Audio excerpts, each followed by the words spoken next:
Hello, Woo! everyone. Welcome.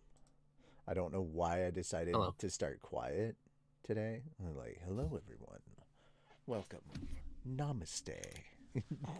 Hmm. Konnichiwa. Konbanwa.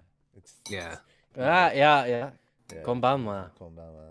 Buenos tardes. Oh wait, Buenos I guess Buenos tacos. it's yes. Mm. Buenos Me tacos. gusta la tacos. Me gusta. El tacos. Fuck. Yeah. If Los if tacos we're a little sounds. bit late, Uh, some of you who are in my server may know, we just did a live, we just did a wive, yeah, a wive watch Wife. Wife. along. It was a wife. It was a wife. Yes. Yep. Yeah, we did a live watch along. Shim, man, wish you were there. We had a wonderful Mm, time. We did a live watch along I cried.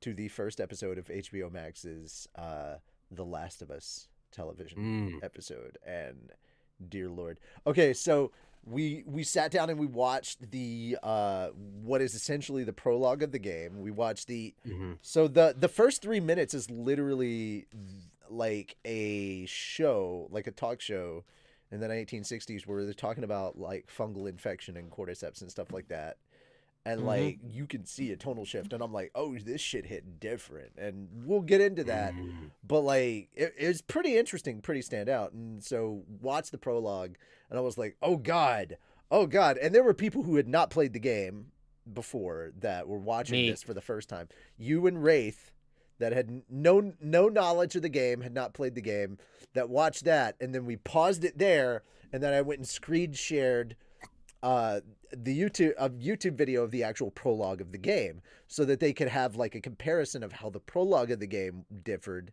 from the actual, you know, show, and show a bit of that. And so we had some comparison, cuz guys, we are going to talk about this on Anime Church. Oh yeah, we're going to have a breakdown. Yeah. And Moon, yes, we are going to sit down, and Okay. we're going to sit down and we're going to talk about, we're going to actually go through some of the gameplay that covers uh The Last of Us for that first episode, up to that first episode, and what the difference is between that the game and the live action between that first episode, because I want you to actually experience some of that and be like, oh, okay, here's how they did things differently. And it's like, what do I think is better versus, what do I like about how the game did things versus how I like about what the show did things and stuff like that. Because it's actually better to Fenris. It was beautiful. Yeah, there we go. Isn't the game kind of Taito like an Illuminations. extended movie, or am I wrong? I haven't In played a the game, so sense, it's a very yeah, story-driven game. It's a very story. yeah. Well, you haven't It's like played Heavy it. Rain, right? No, no, it In is terms of not. like being a story, or like being more No, like an interactive story. No. Okay. no. It is. It is not that kind of a. No, it is not. Okay. What the fuck is going on? You guys have very clear looking cameras, and I've got like this very dotty looking shit. It's like there's dots all over my shit. I don't understand. I don't Oh. know. I My don't see it on the cameras. stream. You don't see it on your end. On mine, it just looks. Mm. It just looks so janky. I don't look clear at all. It I don't just know. looks On grainy. the stream, On you look mine, good. I don't know why on mine I just look grainy. Looks like Mm. there's some kind of grainy filter on here, and I'm like, why? Why does it look that Mm. way? Just not the same. So dumb. It's just not the same. In the Huh? stream, Oh you're no, I'm also not not talking on about full you. I'm screen. Oh talking no, about no, no, okay, crackers. good.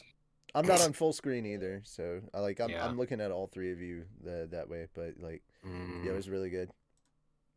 Yes, I am an old man. Yes, I turned 41 today.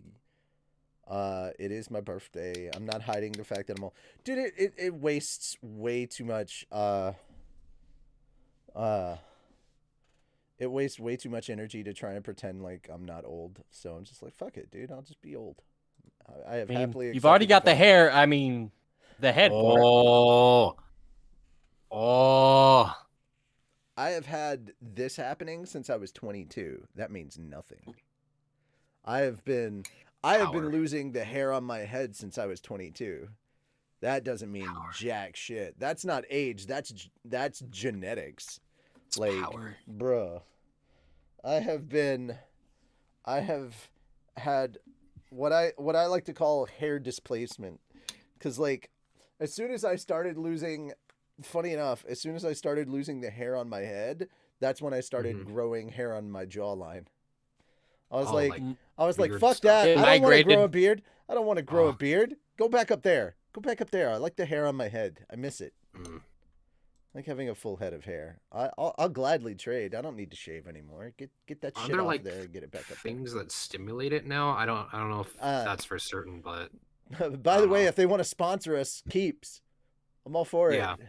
they were talking about that. I don't know how well it works, or I don't know how. I don't have know. a full head of exactly hair what- and great I don't know genetics, if it's but hair I'm loss. still kind of curious I don't about know Keeps. if it's hair so. loss prevention or if it's or if it could help with regrowth.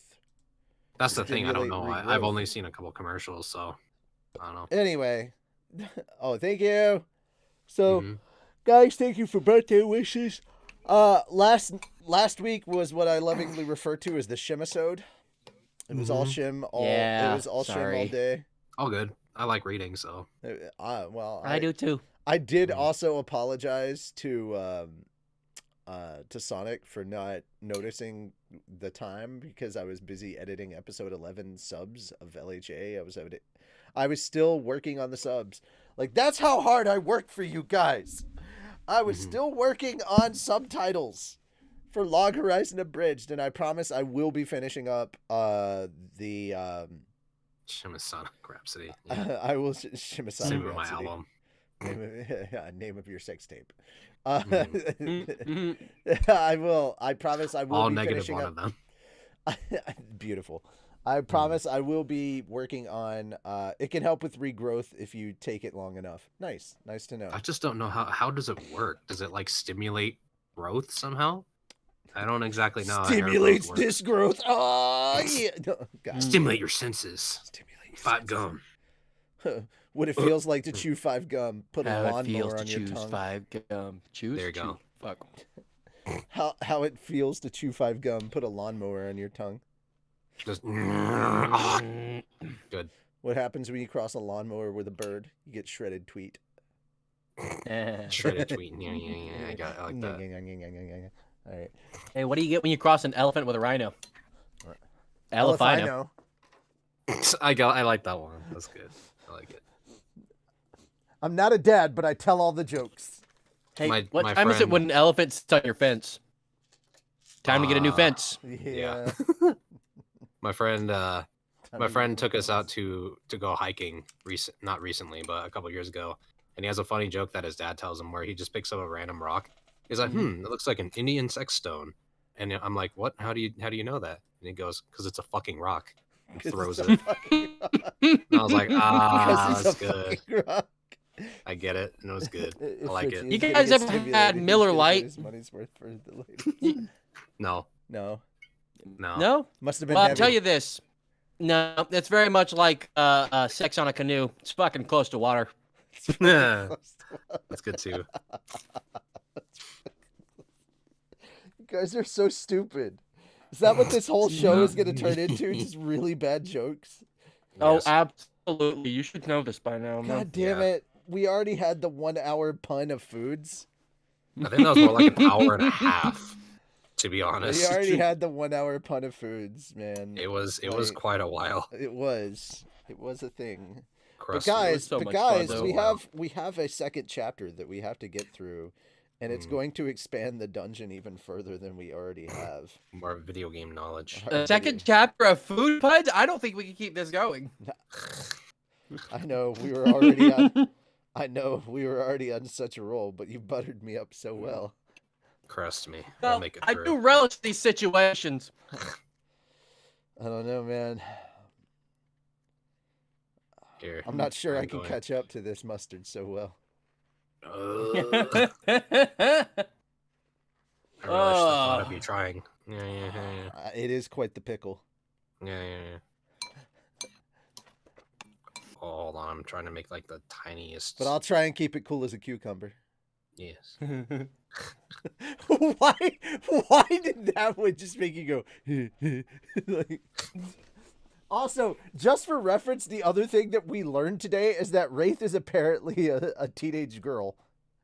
Oh, cool. Yes. Yeah, Wraith, Huh? Wraith is a Badass. teenage girl. And, that is like- a thing that we learned today because we I learned was a that. teenage wraith. He performs beautifully in No, look at what Wraith put in memes and shit posting. Right as Oh, I no. said that. Why? I'm at a loss. It's in Richie's channel. My server Oh, the and new memes one. and shit That's right. posting. Oh my god. Hold on, I am. Funny enough, a that's very- from The Last of Us 2. So that's even Mhm. funnier. Yeah, all right. So Ellie's dialogue, as soon as Ellie started talking, she was like 1, 2, 3, 4, 5, 6, 7, 8, 9. Fuck you. Fuck you. And literally Wraith is like, oh my god, I'm a teenage girl. And I'm like, god damn it. Like every time she did or said something, Wraith is like, that's me. And I'm like, god damn it. He's not wrong. Like, I fucking can't refute Wraith. I was literally saying this the fucking perfect timing. Oh man, Good. I was talking about that. Oh, Fuck you. it was 8. Fuck you. 8. Fuck you. Oh man, somebody please clip that and send that to Wraith. Oh my god, that's great timing. Cause he like fucking sent that at the perfect time. No 9. Okay. Oh shit, that's great. Oh man. All right, so we've got more. It's chapter 2 is called Lively Days. Yeah. Yeah, very good. What sucks is that you played the game, you already know all the major plot points. Same. The beautiful part is that, like, we've got people, half the audience that we had today that we're doing the watch along, half of them have played the game, the other half have not. So we're staying shut the fuck up for the people that haven't. And then afterwards, we do like an AAR. We have like an after action review. And then we're going to sit down and we're going to watch the game stuff so that they can see like the game stuff and do a comparison and be like, okay, here's the stuff that was different about that. Like the whole Robert thing was very different. Very different. It was very interactive. And some of them had watched playthroughs. Yeah, dude. Yeah. Sorry. And I was then making the smallest screen that I could. the smallest screen. No, like the smallest like bird crane thing Oh, crane. that I could. Dear God. I had a piece of paper and I was like, well, I'm gonna do it. All right, so now that he's gone, let's go ahead and make Bird. him read. Okay. I Actually, was you like, picked the damn perfect it. time because I just finished eating. No, I was trying to Been wait until snacking. you were gone to be like, all right, now he has to read. And then Oh, yeah, we'd yeah. all All be right. waiting for you to come back. But now that you're here, that's no fun. So, yeah. Mhm. Well, Yeah. That's- So I'll have to. yeah. All right, so guess we're gonna have to pick Sonic. I guess it's Sonic's turn to read. So Mm. Damn it. damn it, Sonic. Damn it. All right, anyway. Chip. Ladies and gentlemen of the congregation. Excuse me, what? I need you to speak up a little bit. Come on. Ladies and gentlemen of the congregation. Louder for people in the back. Ladies and gentlemen of the congregation. Come on, enunciate, man, enunciate. Ladies and gentlemen of the congregation. A little more, just a little more. We were almost there. Almost You've got Shim at half mast. We could go all the way, man. A little more. He's at half chub. He's Still in half. flaccid. He's in half shim right now. Half yeah. Shim. Half Yeah. Shim. It's okay. It doesn't happen to everybody. We ain't got no braids here.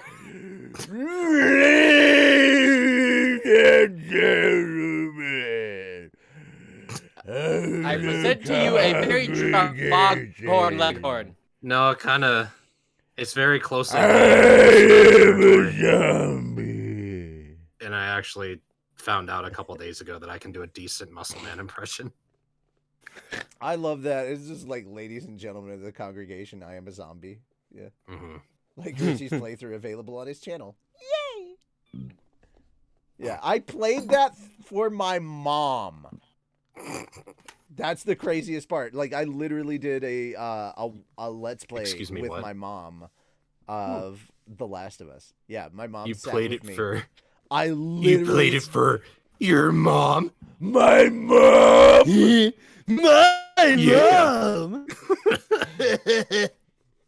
Hey, Richie. You know who else is streaming right now?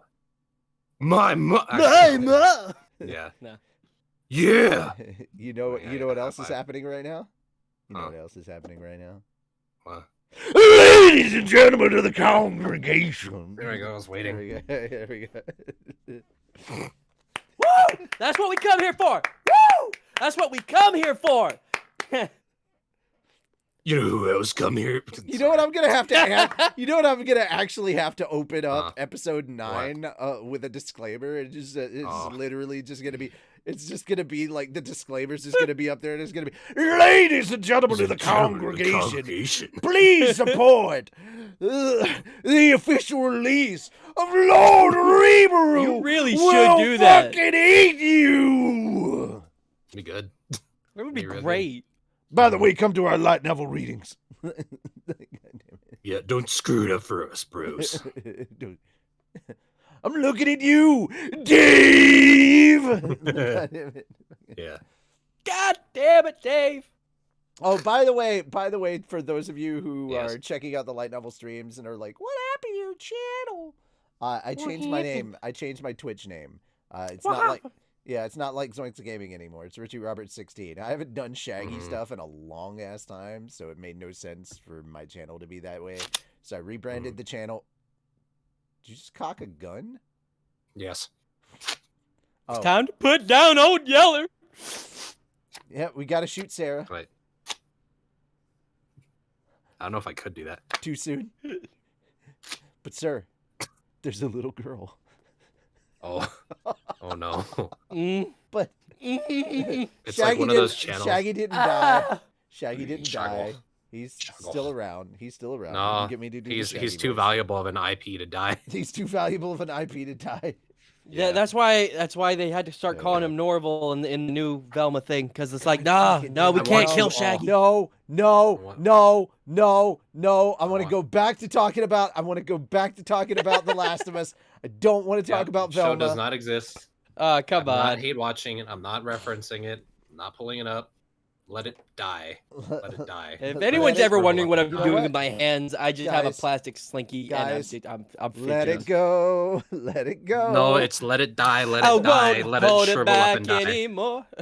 Let it Yeah. die, let it die, let it shrivel up and die. Yeah. Let's kill it down before it gets worse. Good. Let it go. Let it go. No Don't worry one about it. ever has watched that show. Let what die? Don't worry about it. Exactly. Don't worry about it. All right. So that having been said, Moon, Yes. start us off with chapter 2. Please. A few days after our previous meeting, a party finally made it past 4:30. This was Masayuki's team, and just as he had worked out with Molly Mile, A they were significant making amount their of way woo down. And who? Way down the dungeon at a steady clip. It was fixed. I'll freely admit that. But what the general public didn't know. Down we go. Way Aye. down! Way down! You're I don't know welcome. what's going on. I don't know what kind of soul. You don't know that song? No, I'm just. Inside. I'm just- Down. No. Down. For a second, I thought you were going with Soundgarden or a Soundgarden. I know I'm headed for the If that bottom. song does not show up in Daredevil 3, ironically, I will be sad. Yeah. Yeah, that would be very. Oh, where was I? Where the fuck was I? you all the way. Yeah, Doctor You're Evil. writing something. No, that's the song. It's like I'm headed for the bottom, but I'm riding you all the way. I was Mm. like, oh, It was Soundgarden is good. fixed. I'll freely admit that. But what the general public didn't know wouldn't hurt them. Besides, with his chosen one skill, Masayuki can make some pretty big screw-ups and still look squeaky clean to everyone around him. I couldn't ask for a freaking better advertising partner. So we held a big announcement inside the labyrinth that the Orc Lord guarding floor 30, as well as 5 henchmen, had been slain. The results were electrifying. Cheers erupted from the inns and taverns people gathered at. Yeah, baby. Masayuki! Masayuki! You could hear it all across town, and Masayuki reacted to the chants with a casual smile. His expression was stiff, to say the least, but to the crowds it must have looked like a radiant smile. Once again, Masayuki's fame and popularity had risen to the stars. Some shops even held Masayuki the Hero 30-floor commemoration sales. With all the excitement and all the merchants whose eyes sparkled at the potential profits, things were, to say the least, lively. Now, we were holding another meeting in the conference room. We had built in the labyrinth. Okay. The populace loves you more than ever, don't they, Hero? Rimuru, can you not pick on me, please? It's hard. Yeah. Yeah. I thought my choice of greeting would be a fun way to break the ice, but he really did seem overwhelmed. Truly an excellent performance. Magnificent. Stirring. Okay, that is Marlamile this time. Marlamile couldn't help but join in. He really meant it. Meant it too. Making Masayuki snicker a little. Now I see. If this is how everyone reacted to him, I could understand how that would get tiring. I really didn't do much of anything, though. Oh, there you go again. You're such a modest champion, Sir Masayuki. I doubted Masayuki was being modest at all. An Ogre Lord ranks a B+ as a monster, and its henchmen would all be B level 2. One B-ranked monster could threaten the existence of a small village, and here we had a small group of such monsters. So beating floor 30 requires serious talent. But Masayuki's team emerged from that battle without any major issues. The mithril armor I gave Jinrai did a lot to boost his defense, so the party's strategy involved keeping the monster's attention squarely on him. An effective one, as it turned out. The rest of the party was pretty decent, too, focusing their attacks to unlock some pretty powerful magic. Bernie's elemental magic, Jiwoo's spiritual magic, and Masayuki's chosen one-based buff effect all worked together to raise their abilities to their peaks. Masayuki said he didn't do anything, but really, he played a huge role just standing there. Still, not that it's for me to say, but we couldn't ask for much better advertising. Oh, shit. Who is it? I'm gonna assume Rimuru. Still, not that it's for me to say, but we couldn't ask for much better advertising. Having rare equipment from a distinct series show up in the chest is quite attractive to a lot of people. Right? I came up with that one. Just names. I just want names. Please. I know. Equipment that unlocks special effects if you completed the whole set. That was an idea I discussed with Kurobe, and the memory of that discussion inspired him to make a test set. The so-called Ogre series. The gold box inside Floor 30's boss room awards you with one random item from that set, which was really a diabolical way of going about it. There were 5 weapons, an axe, sword, bow, saber, and knife, and 5 pieces of armor, the helm, breastplate, gauntlets, gaiters, and boots, no shield included. What you got was completely down to luck. You were guaranteed an Ogre series item, but you didn't even know whether you'd get a weapon or a piece of armor. Okay, I play Final Fantasy XIV. This just sounds like that. Plus, keep in mind, there was no guarantee you'd see a series piece drop. The gold box the bosses guarded was programmed to drop rare items 2% of the time. Even if you beat the Ogre Lord once an hour, that box would still only contain 24 items a day. You'd be lucky to see a rare drop every other day at that rate. It's the perfect drop rate. In fact, to encourage the gambler side of people's psyches, it's human nature to want to collect them all. If you obtained a piece... You mean catch them all? If you obtained a piece you already had, you could always trade or sell it. Now people had yet another reason to tackle the labyrinth. And we picked up the Ogre Greaves. he picked up the Ogre Greaves. Yeah, and if you can find all 5 armor pieces, it'll grant you magic interference, which is a powerful anti-magic skill. Real effective against the boss at floor 40, hint hint. It was the same effect boasted by the Scale Shield I gifted Cabal a while back. That shield gave you the effect by itself, but with the Ogre series, you needed the whole armor set to unlock it. That's the difference between a unique piece of equipment and a rare one. Salvaged from the byproducts of... and a rare one. And to be honest, the Ogre series was made from the Magisteel we salvaged from the byproducts of processing the shield-like scales of Charybdis. This meant it was already a powerful magic blocker, effective against the Tempest Serpent's poisonous breath, and I hoped people were excited about collecting them. Oh, really? Uh-huh. So the tactic I'm hoping people adopt going forward is to collect the whole set before taking on the next boss. With Masayuki's team conquering floor 30, we had now formally announced the Ogre series. It wouldn't be long before the information spread worldwide, and I'm sure it'd energize even more would-be challengers to try their own hand at the labyrinth. Parties were allowed to be up to 10 people in the dungeon. No matter how strong a group of monsters you found in there, if you had a party of adventurers ranked B or higher, there was nothing they had 0 chance defeating. It'd be a trial and error process ahead for them, I'm sure. But if they think of it as training for group battles against monsters, I think it'd be good experience for them. I definitely want them to build up their equipment for the floors beyond besides. Everything was going to plan. We didn't miss a thing. That's your idea, huh? So, you think we need to complete the series? Well, that's a good question. The mithril armor I gave Jinrai is a rare piece as well. It's got no special traits, but it provides better defense than the Ogre breastplate. You could just keep pushing and beat the Tempest Serpent that way, maybe.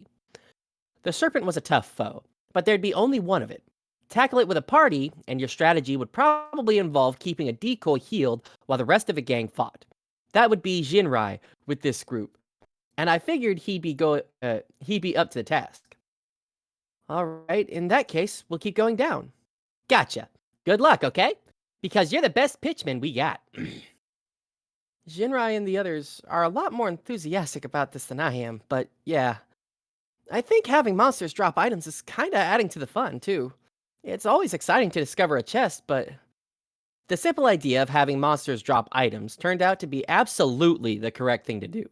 Some monsters, skeletons for example, didn't have any materials to harvest, and their magic crystals could often be low quality and worth pocket change.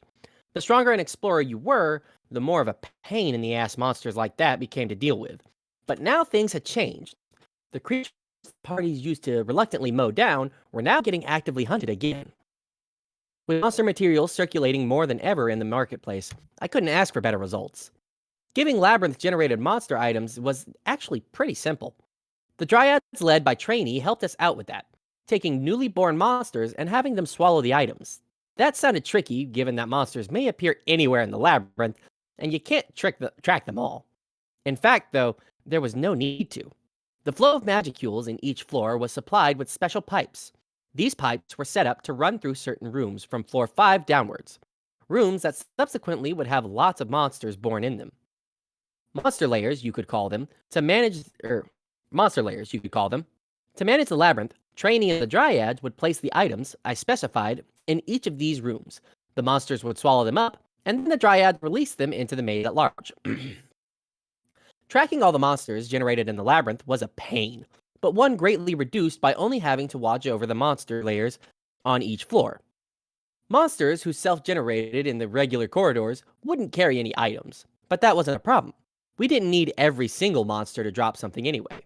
Thus, we had a reasonably efficient way to enable monsters to carry items around on each floor. I originally envisioned the monster layers as a kind of trap, but now they were more like administrative pins.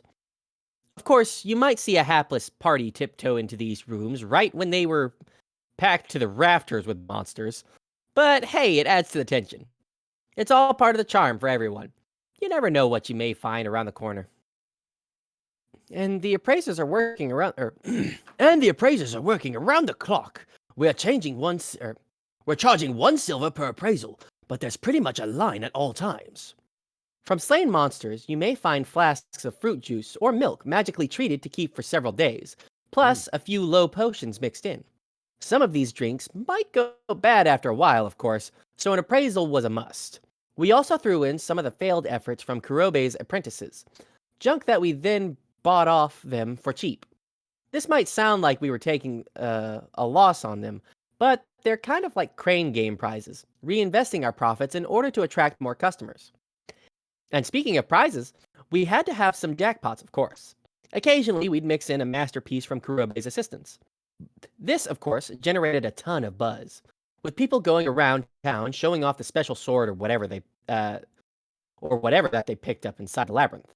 It really added that addictive touch we were hoping for.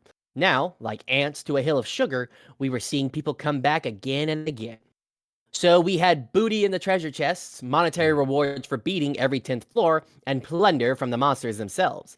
A lot to attract repeat business with it, business hey, with. ass sells. Hell yeah. Yeah. Little Who bit doesn't of love a booty. good booty? Make that ass clap. Thus, it was fair to say that the labyrinth was going well. It was perhaps inevitable that more people were showing up in the town. And floor 95 is just packed. Effused Ramirez. Oh, well, whatever. The others nodding their agreement. Yes, the new inn on floor 95 was already a big success. Each floor had a conspicuous room, yeah, before the stairway, containing a rather unnatural-looking door reading "in" on it. There was a bell next to each one. Explorers rang it to call for a labyrinth manager who'd explain what lay beyond the door and how they could take advantage of it. 1 silver coin was required to open it, not much less than admission to the labyrinth, but to regulars, that was going to be a big outlay. The majority of people who... What? Sorry. Oh, that wasn't going... Yeah. Wasn't going to be a big outlay. The majority of people who heard the manager's spiel wound up paying after all. And there was a good reason for that. The ever-changing labyrinth structure. Thanks to all the corridors and such, changing every 2 or 3 days, it was much trickier to conquer a floor than its size suggested. Few people could advance through a huge map without getting lost, and we had measures in place to prevent elementalists from relying on elemental communication too much. It was now a challenge to find the shortest route through a floor, and as a result, you really couldn't reach the save point at every 10th floor in a single day. Thus, until now, parties were forced to camp out in the corridors. I've never slept in an open corridor before like that, actually. Oh? I turned to Masayuki. How was it? Seems pretty fun. Maybe for you, Rimuru, but if you're sleeping on cold, hard stone, you're gonna get terribly sore and maybe bruised up. The other 2 guys besides Bernie and me seemed pretty used to it, but... Not even Jiwoo, a woman, objected to roughing it like that. But to Masayuki, sleeping in shifts to keep a lookout for monster attacks was nothing short of hell. Ah, sounds rough. Can you give me some actual pity, please? Because I never want to do that again, that's for sure. I suppose it would be an ordeal for most modern-day kids, whether you were an otherworlder or not. You could secure a treasure chest chamber or some such and set up camp there, of course, but you'd still need someone keeping watch, since some monsters constantly wander the hallways without rest. In those circumstances, providing a safe place to rest was unexpectedly popular. There was also the question of what to do with the equipment you found inside. Discarding it would be a waste since, as we planned it, there may just be a rare find among things that might seem like junk at first. But between your sleeping kit, a few days' worth of food, and backup equipment, you had only so much room to spare. When space is of the essence, food is often the first thing to go.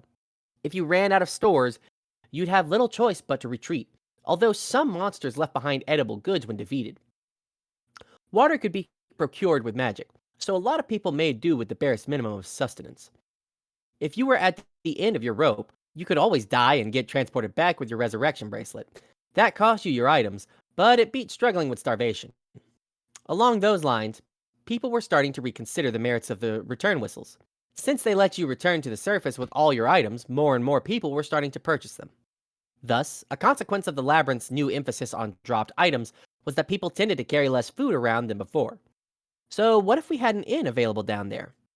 If you're well enough to reach a stairway, the inn was there for you. Obviating the need for food or a sleep sack and making your pack a lot lighter. Yes, if an inn were available, a lot of people would naturally want to take advantage. They provided safe rooms for 3 silver coins, the same as Labyrinth admission. Between that and the access fee, you had to pay double or triple the price of a regular inn to stay there, but at least you got a meal with it. Those 3 coins gave you access to a building divided by gender, filled with capsule hotel-like rooms, just large enough for a bed and a little else. I'm not going to talk this place up too much. Your money didn't get you luxury.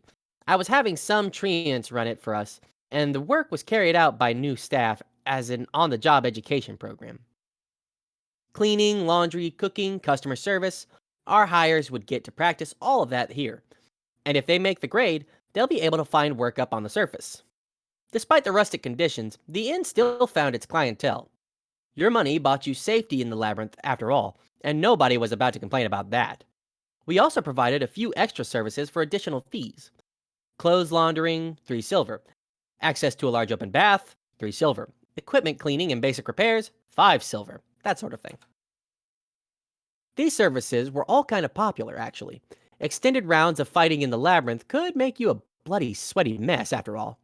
The bath was also a big hit, which I figure is because women might be more sensitive to people stinking up the place. Either way, it was all at exorbitant prices compared to the surface, so our profit margins were through the roof. You were Nobody allowed to likes take a cons, break in though. this space. Sorry. No one. No No, you're one right. likes cons, You fucking though. right. Yeah. Make the experience better for everyone, please. It's always fun on day 3 or 4. You walk into like just any one of the con rooms and you're just like, okay. You're like, oh. You were allowed to take a break in this space without getting a room. Speaking of which, simply having access to a bathroom you wouldn't get ambushed in was a huge attraction. Masayuki suggested I'd look into that, and when I did, I found that was, well, a pressing concern for everyone. There were no flush toilets in the labyrinth, and since you were on the razor's edge between life and death for much of your journey, you often had to resign yourself to some wet trousers or worse. The labyrinth itself never needed cleaning, though. The generated monsters cleaned everything up for us. In particular, the slimes in the labyrinth ate anything. Human waste, the remains of dead monsters, you name it. Monsters of that rank popped right back into existence after an adventurer killed them. So hygiene wasn't a concern, at least. Plus, every time the labyrinth layout changed, Ramirez cleared out any useless garbage strewn around, ensuring the dungeon remained in remarkably spotless condition. Of course, this didn't mean people were comfortable with dropping trow and doing their business in the middle of a monster-laden hallway. The labyrinth management didn't want their maze to look like an open sewer, and our challengers weren't great fans of that either. If they got attacked by monsters in the midst of a bathroom break, it'd probably make them want to cry, yelling, "Time out!" Didn't work. Or make them want to cry, yelling, "Time out!" during work against monsters. Didn't work against monsters. You need someone keeping watch for you, for number 1 as well as number 2. And I know I'm speaking for at least some of you when I say that going to the bathroom in an open hallway while encircled by your friends is the perfect formula for performance anxiety. You're just like, come on. Dude, we've been sitting here for like 30 minutes. Are you okay? No! Don't look at me! Man, they really did think of everything in this world building. Yeah, for real. Maybe a quick whiz would work. Well, maybe not. If a monster caught you with your fly down and you had to fight like that, or even worse, you put it back in and had to piss your pants during the battle, I don't even want to imagine it.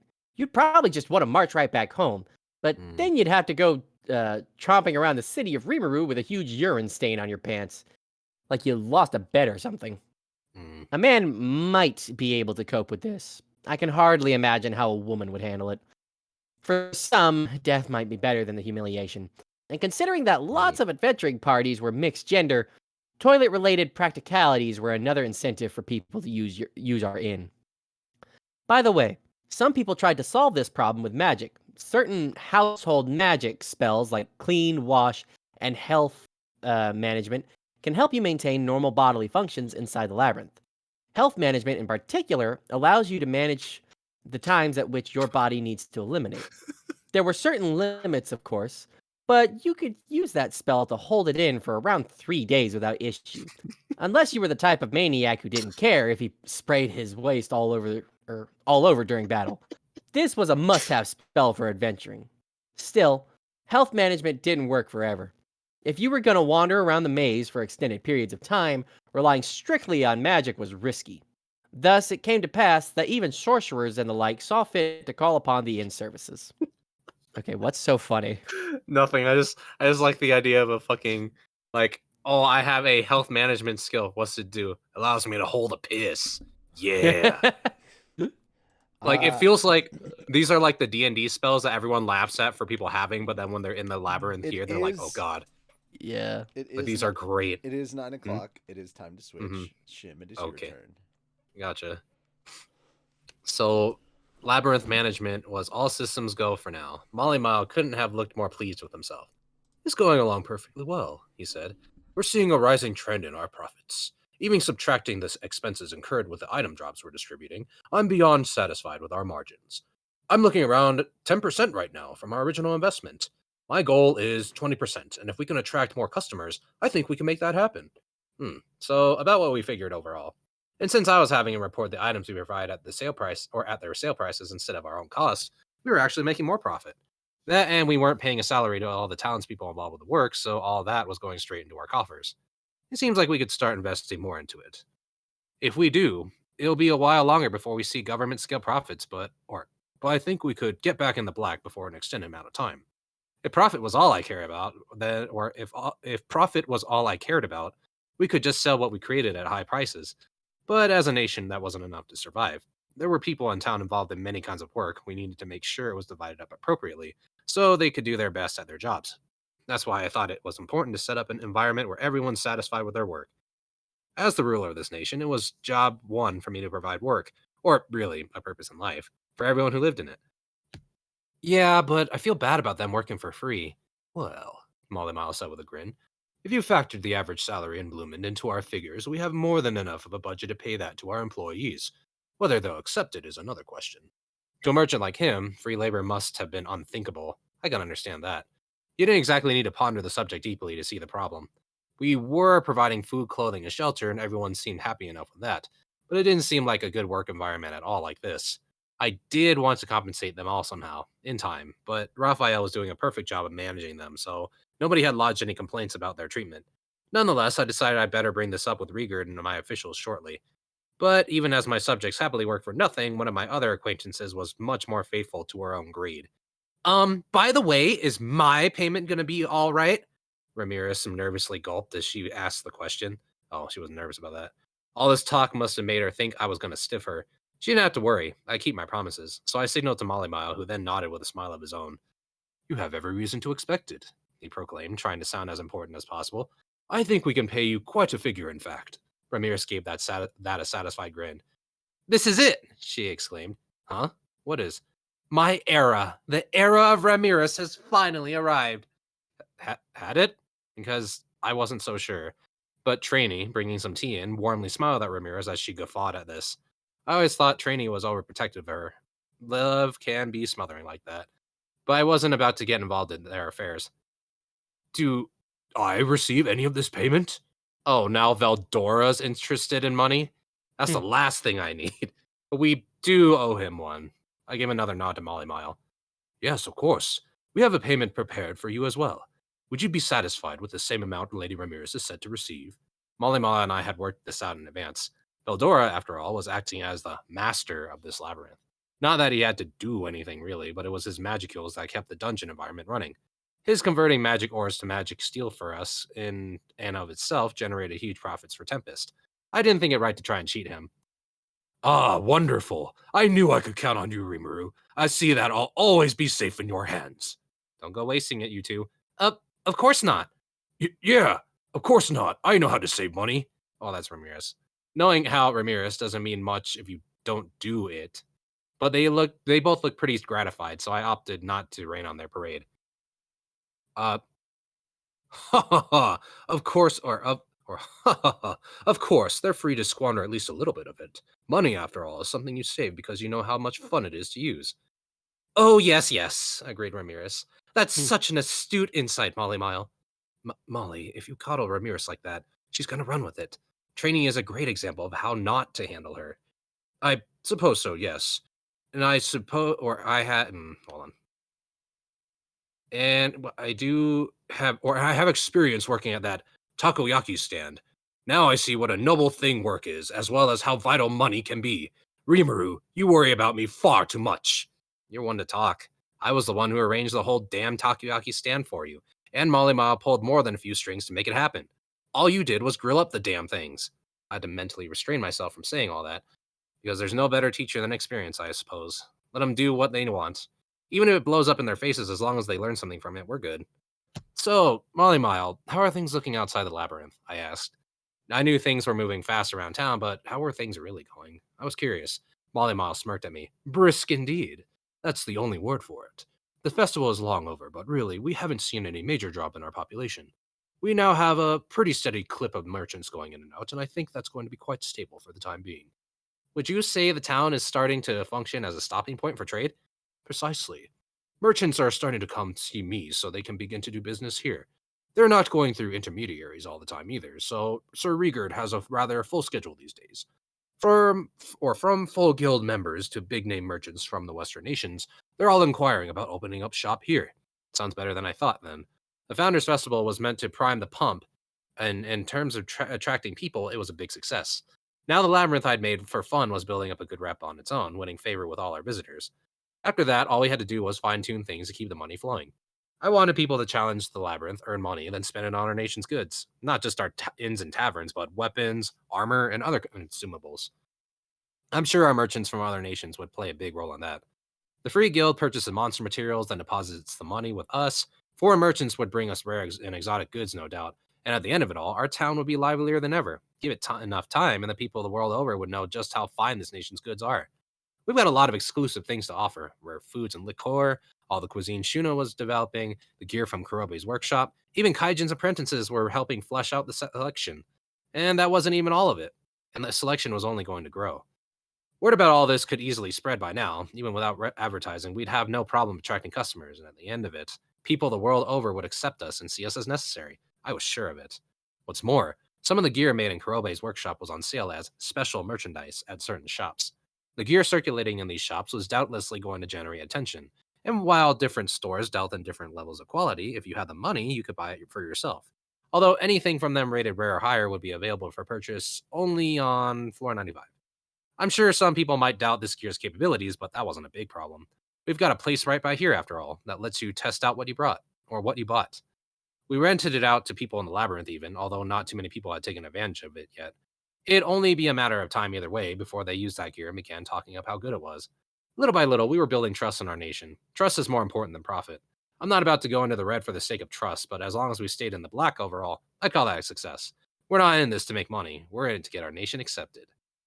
Sounds exactly like what we aimed for. Even if Tempest's a monster nation, if merchants can see the profits, they'll come for us. The labyrinth's seeing more and more visitors, and I think we can build a relationship with the Western nations too. Molly Mal nodded. Smooth sailing indeed. And yes, more and more visitors are coming. People know it's a monster nation run by a demon lord, and they're still coming, just as you surmised. I think it's safe to say that people are trusting us. He was in firm agreement, but he's a funny guy, that Molly Mile. He said us just now, and from that, it seems to me that despite being human, he's fully looking at matters from our perspective. I'm glad for that. We can't earn trust overnight. Trust is gained in drops and lost in buckets. That's the truth. And maybe we're stimulating people's greed to bring them here, but there's no easier thing to connect to trust. If you think that someone can address to satisfy your desire and satisfy your desires, that's the same thing as earning our trust. Molly Mile's a good example of that. We're connected by a desire-based trusting relationship. Do good work and receive just profit from it. That's really important, I think. And of course, it's no fun if that's a one-way street. You need to look at the other side of the equation and figure out if you can trust them. Right now, we've got the perfect environment for training ourselves on that.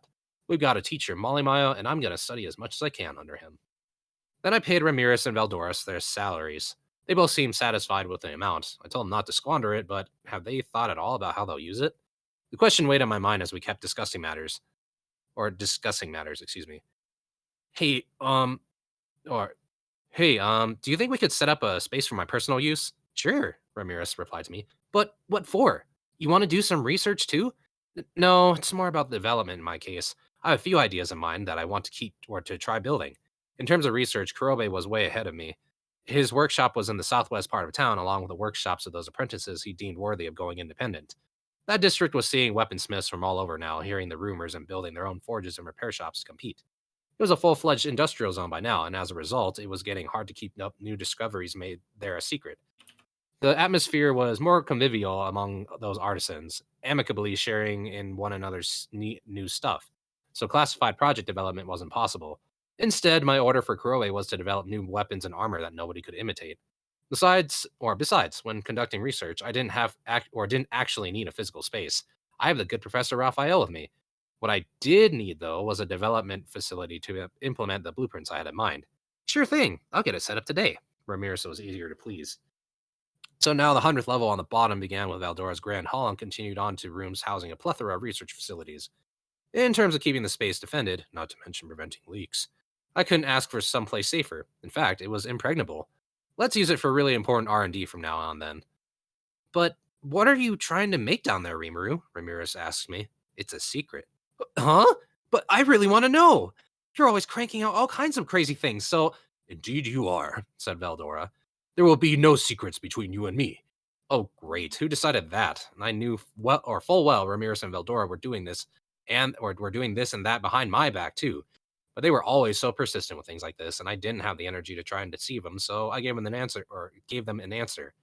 Their bodies. I've been thinking about providing physical vessel for the trainee sisters, plus the ones Diablo requested, of course. If I needed 1,000, painstakingly carving them up by hand wasn't going to happen.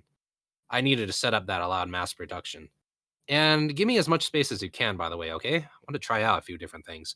Coming right up. Anything from my faithful underlings. Ramirez was emphasizing the underling part, but she agreed nonetheless. Good thing I let her in on my part of the plans, or on part of my plans. Now I have the space to try all sorts of things. Up to now, I didn't have the time to make things, or the things I came up with. Now I could start implementing some of those ideas. The thought made me grin. I spent the next few days setting up my development equipment and tapping Raphael's full abilities for the full time in a while, and copying all sorts of things within my stomach. Any tech I wanted to pass on to future generations couldn't rely on this, of course, but I didn't intend to share it with anyone anyway, so all inhibitions were out the window. Then I heard someone calling me from behind the door. Yeesh, I was just getting into a groove too. Report, you have not communicated with the outside world for several days. There is a possibility that something has happened. You fucking Too Neil. real. No kidding. Sorry. Why don't you go outside and touch some grass, asshole? Basically the Raphael way to say, go touch some grass. This is good. I love it. Come to think of it. Why don't you unalive yourself in Minecraft?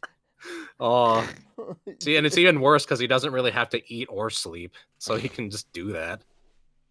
He's the perfect NEET. I love it. He just does a bunch of things and then just waits his Yeah. turn. Oh my Yeah. god. What is grass? Come to think of it, I I'm a had been skipping out cow. on meals. Yeah. I had been skipping out on meals, hadn't I? Raphael's observation reminded me that maybe I'd been a little too caught up in my own world. Even if nothing was going on at all, it's natural that Shion or Shuna would get worried. Oh man. Better make my rounds. Now was a good stopping point I'm anyway. fucking crying. Replying to the voice I heard, I left my research center. As expected, Shuna and Shion were right there. Sir Rimuru, are you all right? I was worried. You didn't even appear for the meals you enjoy each day, so I thought that something might have happened. So they were concerned for me.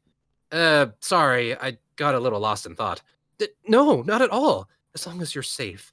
Shion's right. With all the hard work you've been doing, of course, nobody will complain if you want to take some more time off.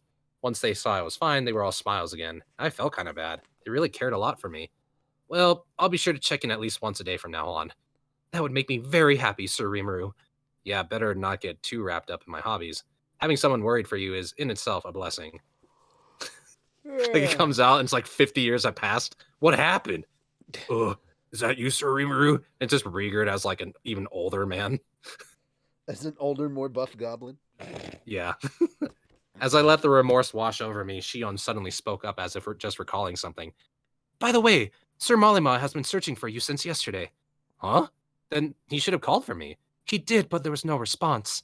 I apologize. We should have been louder. No, sorry I didn't notice. I'll set up a doorbell or something next time. Shion didn't seem too perturbed about it. I guess she didn't think it was too important, but after seeing how Malima was still hot to see me the next day, she grew a bit more concerned and talked to Shuna about it. Apparently, it was labyrinth business, but Shion didn't know what kind. Did he figure Shion wouldn't understand it if he explained it to her, or was it something he was reluctant about letting Shion in on? I wondered about that. Guess Diallo was a lot more talented than I thought, though. At a time like this, he would have absolutely found a way to attract my attention. In fact, he probably would have joined me at my research desk. Maybe that made Diallo more selfish than Shion, if you think about it, but enough about that. Molly was waiting for me. Shuna had prepared a box sandwich for my lunch. Shion brewed up some tea. I was enjoying both as I waited for my finance minister. Ah, Sir Rimuru, I was looking for you. We've got big news from the labyrinth. I was in full relaxation mode, but Molly was frantic. What is it? I asked, wondering if our user base was complaining about something again. But following Sir Masayuki, we've got another team that made it past floor 30. Oh, cool. That's faster than I thought. I wouldn't be so calm about that, Sir Rimuru. They're practically sprinting their way down. In fact, they're almost at floor 40 already. Oh, yeah. Maybe I shouldn't be so casual about this. But I didn't see what was worth getting in such a panic about. What Molly said next convinced me otherwise. And their methods are, well, they're making a science out of skirting the labyrinth's rules, for example. He then began to explain, and he was right. I hadn't predicted this at all.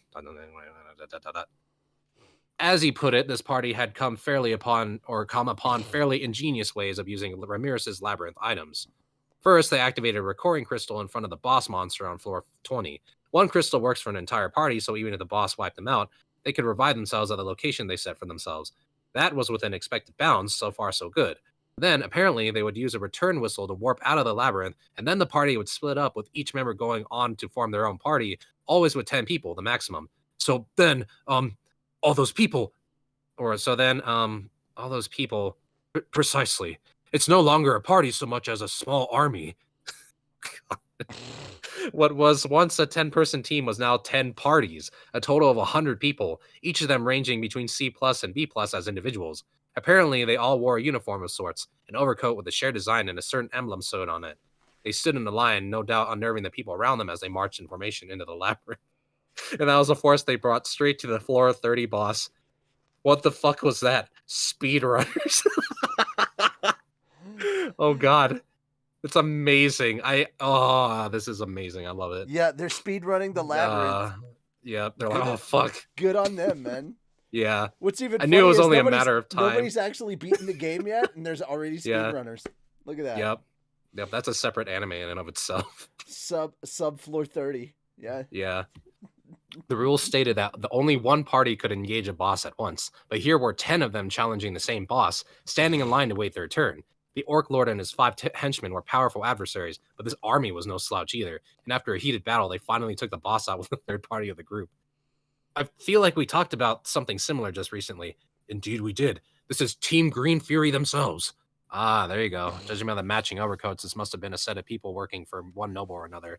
The sheer budget they must have had for recording crystals made me shiver. Cheaters Time never is money use and all drugs, that. unless they Yeah. use steroids, in which case use lots of drugs. Dude, they're just planning on just sweeping it. It's always, anytime you got a game, there's By the always way- someone who's gonna break it. By It's the way, guys, amazing. if you haven't checked it out, they finally started getting there. Ramirez showed up in town and started talking to Rimuru because they're prepping for the festival. In the manga, they just started building the dungeon in the manga, and it's glorious. I do want to see if they have like a physical map of the dungeon and 80% stuff. Veldora cookie run. Yes! That's good. I like that. I want to do that. I want to do an 80% Veldora cookie See, it's run. only legit if Summoning Salt makes a video about it with all that great music that he has. And he has to be like, and so Team Green Fury flew their way down in the dungeon at record speed, but there was one guy they didn't account for, and his name was Matt Turk. Yeah. And he just shows up and he fucking just dashes down the dungeon. The guild is known as somehow GDQ. here. Games done Yeah. quick. Yeah. I love this. This is unironically beautiful. I love it Fucking so Point much. Pro is the I leader of can't the wait. leader of the second group. Oh, I love it. This is so good. The third group just walks in. By utilizing the time crystal, they were able to go out to the front. Me, princess. There you go. All right. So, yeah. Yep. No, I prefer the terminal montage way. Well, excuse And he just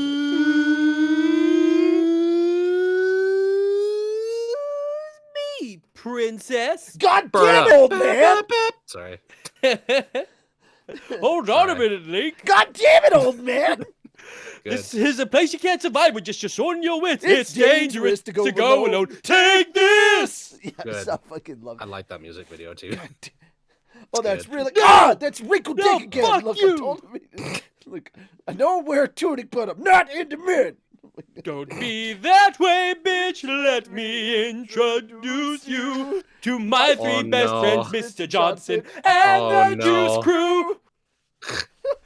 Fuck, one of them is live streaming too. God, they're just streaming Oh, it. What fuck. up? It's your boy, Emerald Fury from Skinny Team Green Fury again. We're on floor 40. We're gonna What steamroll up? this It's place. your boy, Skinny Penis. Skinny penis.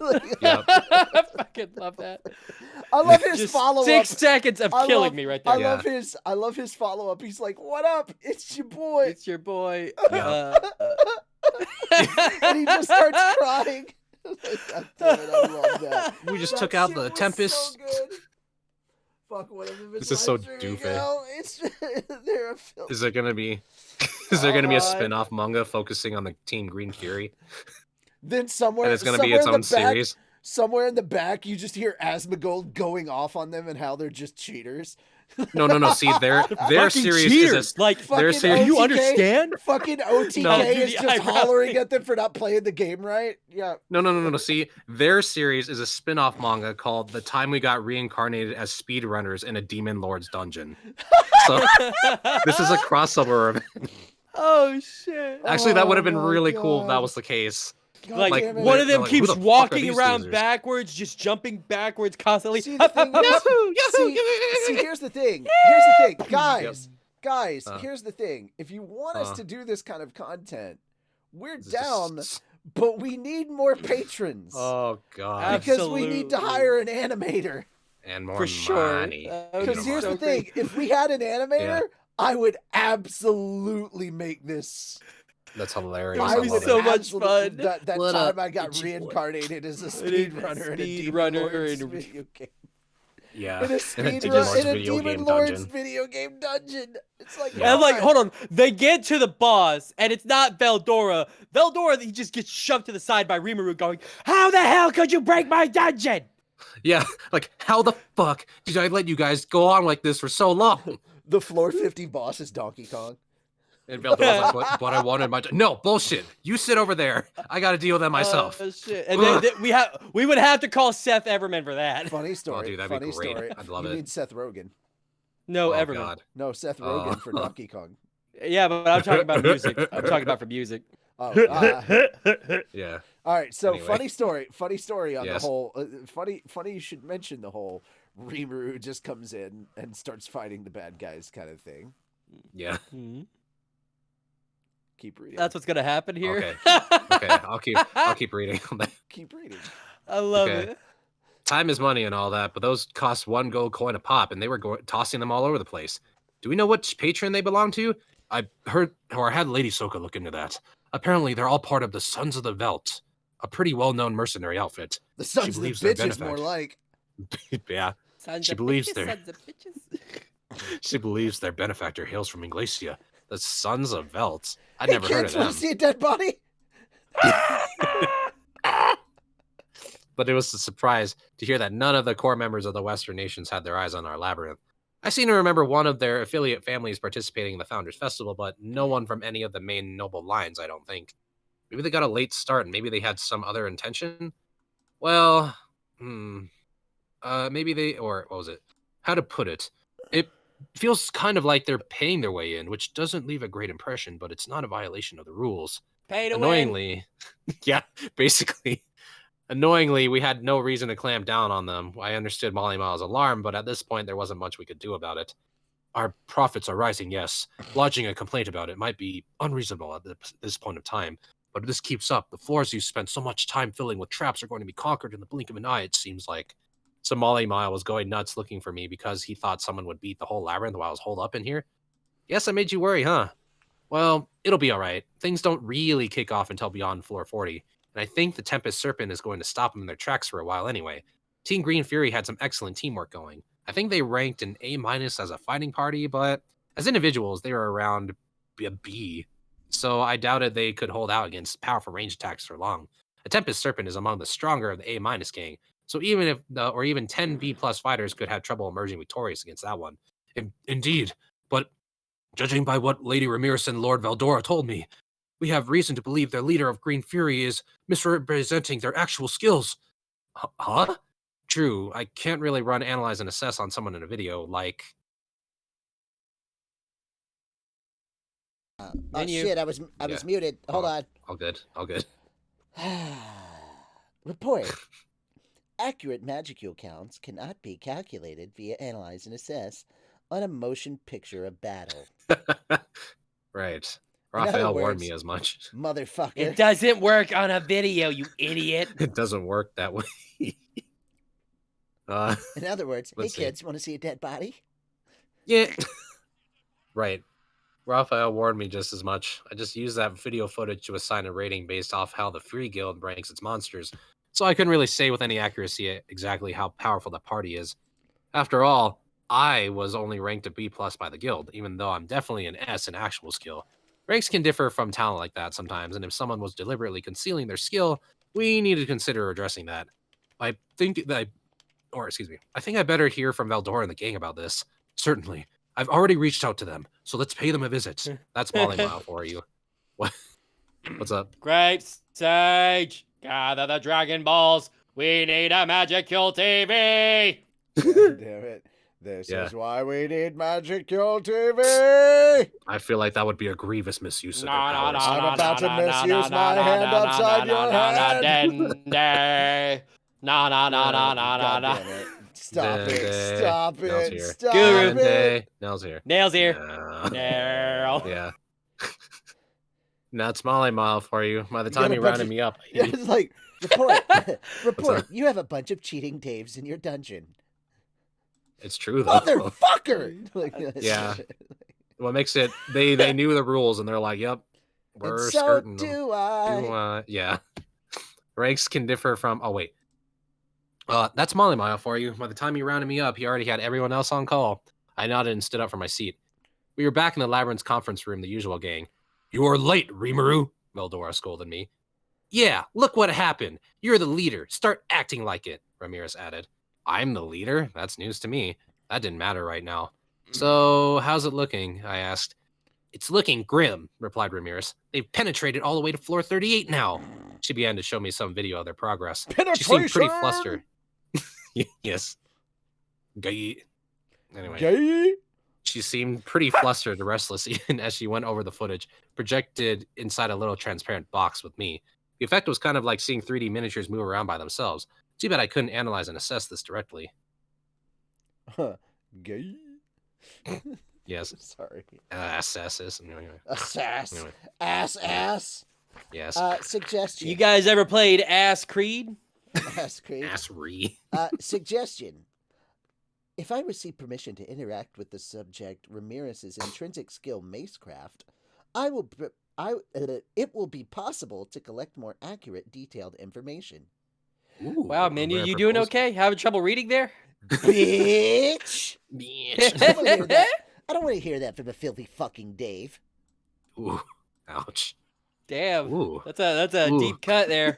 Yeah. Ooh. Hey kids, you want to see a dead body? Because I'm about to turn this fucking Dave into one. Yeah. Ooh, a rare proposal and threat from Raphael. Right? Yeah. It seemed worth trying. Let's ask. Ramirez, I have a favor to ask, if that's okay with you. Huh? Why all the formality? Actually, I was hoping to intervene with into your mazecraft skill, but what do you think? Intervene? What are you gonna do exactly? Hold on, can What- I just say, oh, a rare proposal from Raphael? That's bullshit. Raphael tries to hand him the answers all the time. Yeah, I mean that's true. He has everything. He has all the answers. So Oh god. You What ain't was I got all gonna the answers, do? Raphael. he's got all the math though. That's just as good.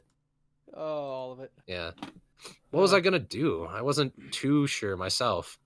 Well, intervene. I wanted to collect more information about this labyrinth sort of thing. I made most of that up, attempting to gloss over the truth with her. Okay, look. Truth is Okay. subjective. Just drops everything, goes philosophical, like pulls up a chair. All right, hold on. So you're trying to got inquire about detention. things. Yeah. I was hoping you'd get that. Yeah. How many more these I was we doing? trying to even do the pose. So How many more? How many more of these are we doing? Yeah. All right. Report. anyway, That is generally the truth. damn, I'm good. For once, I actually understood Professor Raphael's explanation. That's right. You add a professor to my name. God damn it. Yeah. I mean, that's fine and all, but you sure you can manage that? Why are you worried about me? It's just, there's a lot of information to go through. Not even I can fully grasp it, so I usually ditch it from my mind once I'm done creating it. Hang on. She called it a lot of data, and she was probably right. I mean, With over was it? bitch. Yes. But you actually said that though, right? What? Yeah, Huh? Huh? Huh? Huh? You actually said that, right? Yeah. Oh, yeah, what? what? Yeah. Yeah. Yeah. Yeah. Yeah, I said that. Yeah. Yes. Love it. What the fuck is going on? Key and Peele. I'm lost. Motherfucker said what? I said. Bitch. Good. All right, so you Oh, understood. God. You understood. Yeah. Hang on. God damn She- it. I love yeah. I love all of this. I fucking love all that shit. Hmm. Pretty sure he's a war criminal at this point. Yeah. Yeah. Yeah, maybe. With Okay. over Oh, 1,000 Lord. challengers in the labyrinth at once, plus all the data from each floor, plus everything else, and we had permanent residents on floor 95 too, trying to grasp all of that at once. Well, I Yes. mean, it might be a lot for your little slime brain, but to the rest of us, Small fly lands on my look, eyeball. look. Your brain is like this. Raphael brain is like this. yeah, understood. Big difference. Yes. Understood. It won't be a problem. Oh, okay. Apparently it won't be a problem. Get that dirt off my Hmm. shoulder, Just gotta Yeah. brush it off. I think I'll be fine. Hey, Why are kids, you wanna see a praising big it like guy? a question? Now, Ramirez, you are in good hands, leaving everything to Rimuru here. Oh, there's not a thing for either of us to worry about. I was all anxious, but Veldora was kind enough to browbeat Ramirez into trusting me. Well, all right. I'll give you the right to intrude into my mazecraft skill then. Ramirez touched me, and with that, I instantly had access to the labyrinth. Mhm. Oh, hey. Oh, God. Well, hey.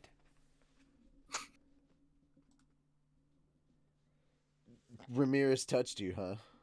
Yes. Oh yeah. Dear Show us God. where Can on this you doll. show us on the doll? Damn it! Yeah. Show us on the doll that is exactly shaped like her. Can you show it? Can you show us on the? Can you show us on Pay no attention Raphael? to the size it is. Ramirez sitting there can like, you hey, Billy Dad, what are you doing? Oh shit, that's actually her. Can you show us on the Yeah. Raphael where Ramirez touched Yeah. you? Hey, leave me out of this. Yeah. Report connected to the subject Ramirez's intrinsic skill, Mazecraft. Now collecting information. God damn, you're making me do everything. We really are making him do everything this Yeah, yeah. chapter. I mean, The what would seemingly- Rimuru be without Raphael? You're not wrong. Fucking nothing. Nothing. Not wrong. Absolutely at all. nothing. The Raphael is seemingly the god here, not Rimuru. honestly, he'd still Not probably be wrong. in the cave. Like, quite honestly, he'd be like in the cave still. Yes. Anyway. Very much. Yeah.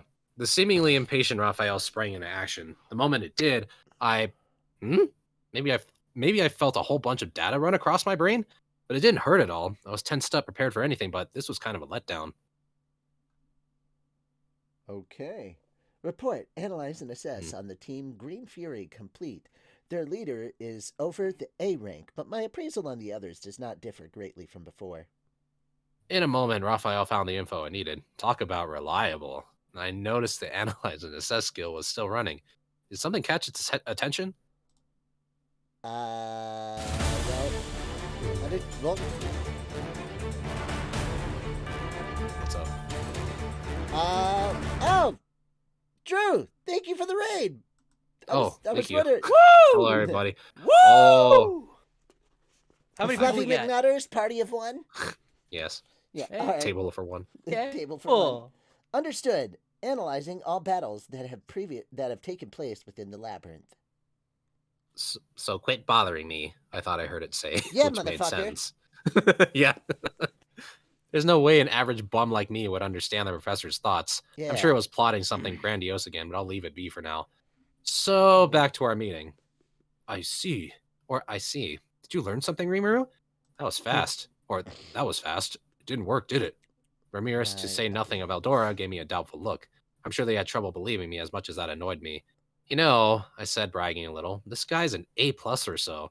I brought up some other footage from Ramirez blowing up the view to make it easier to see. Ah.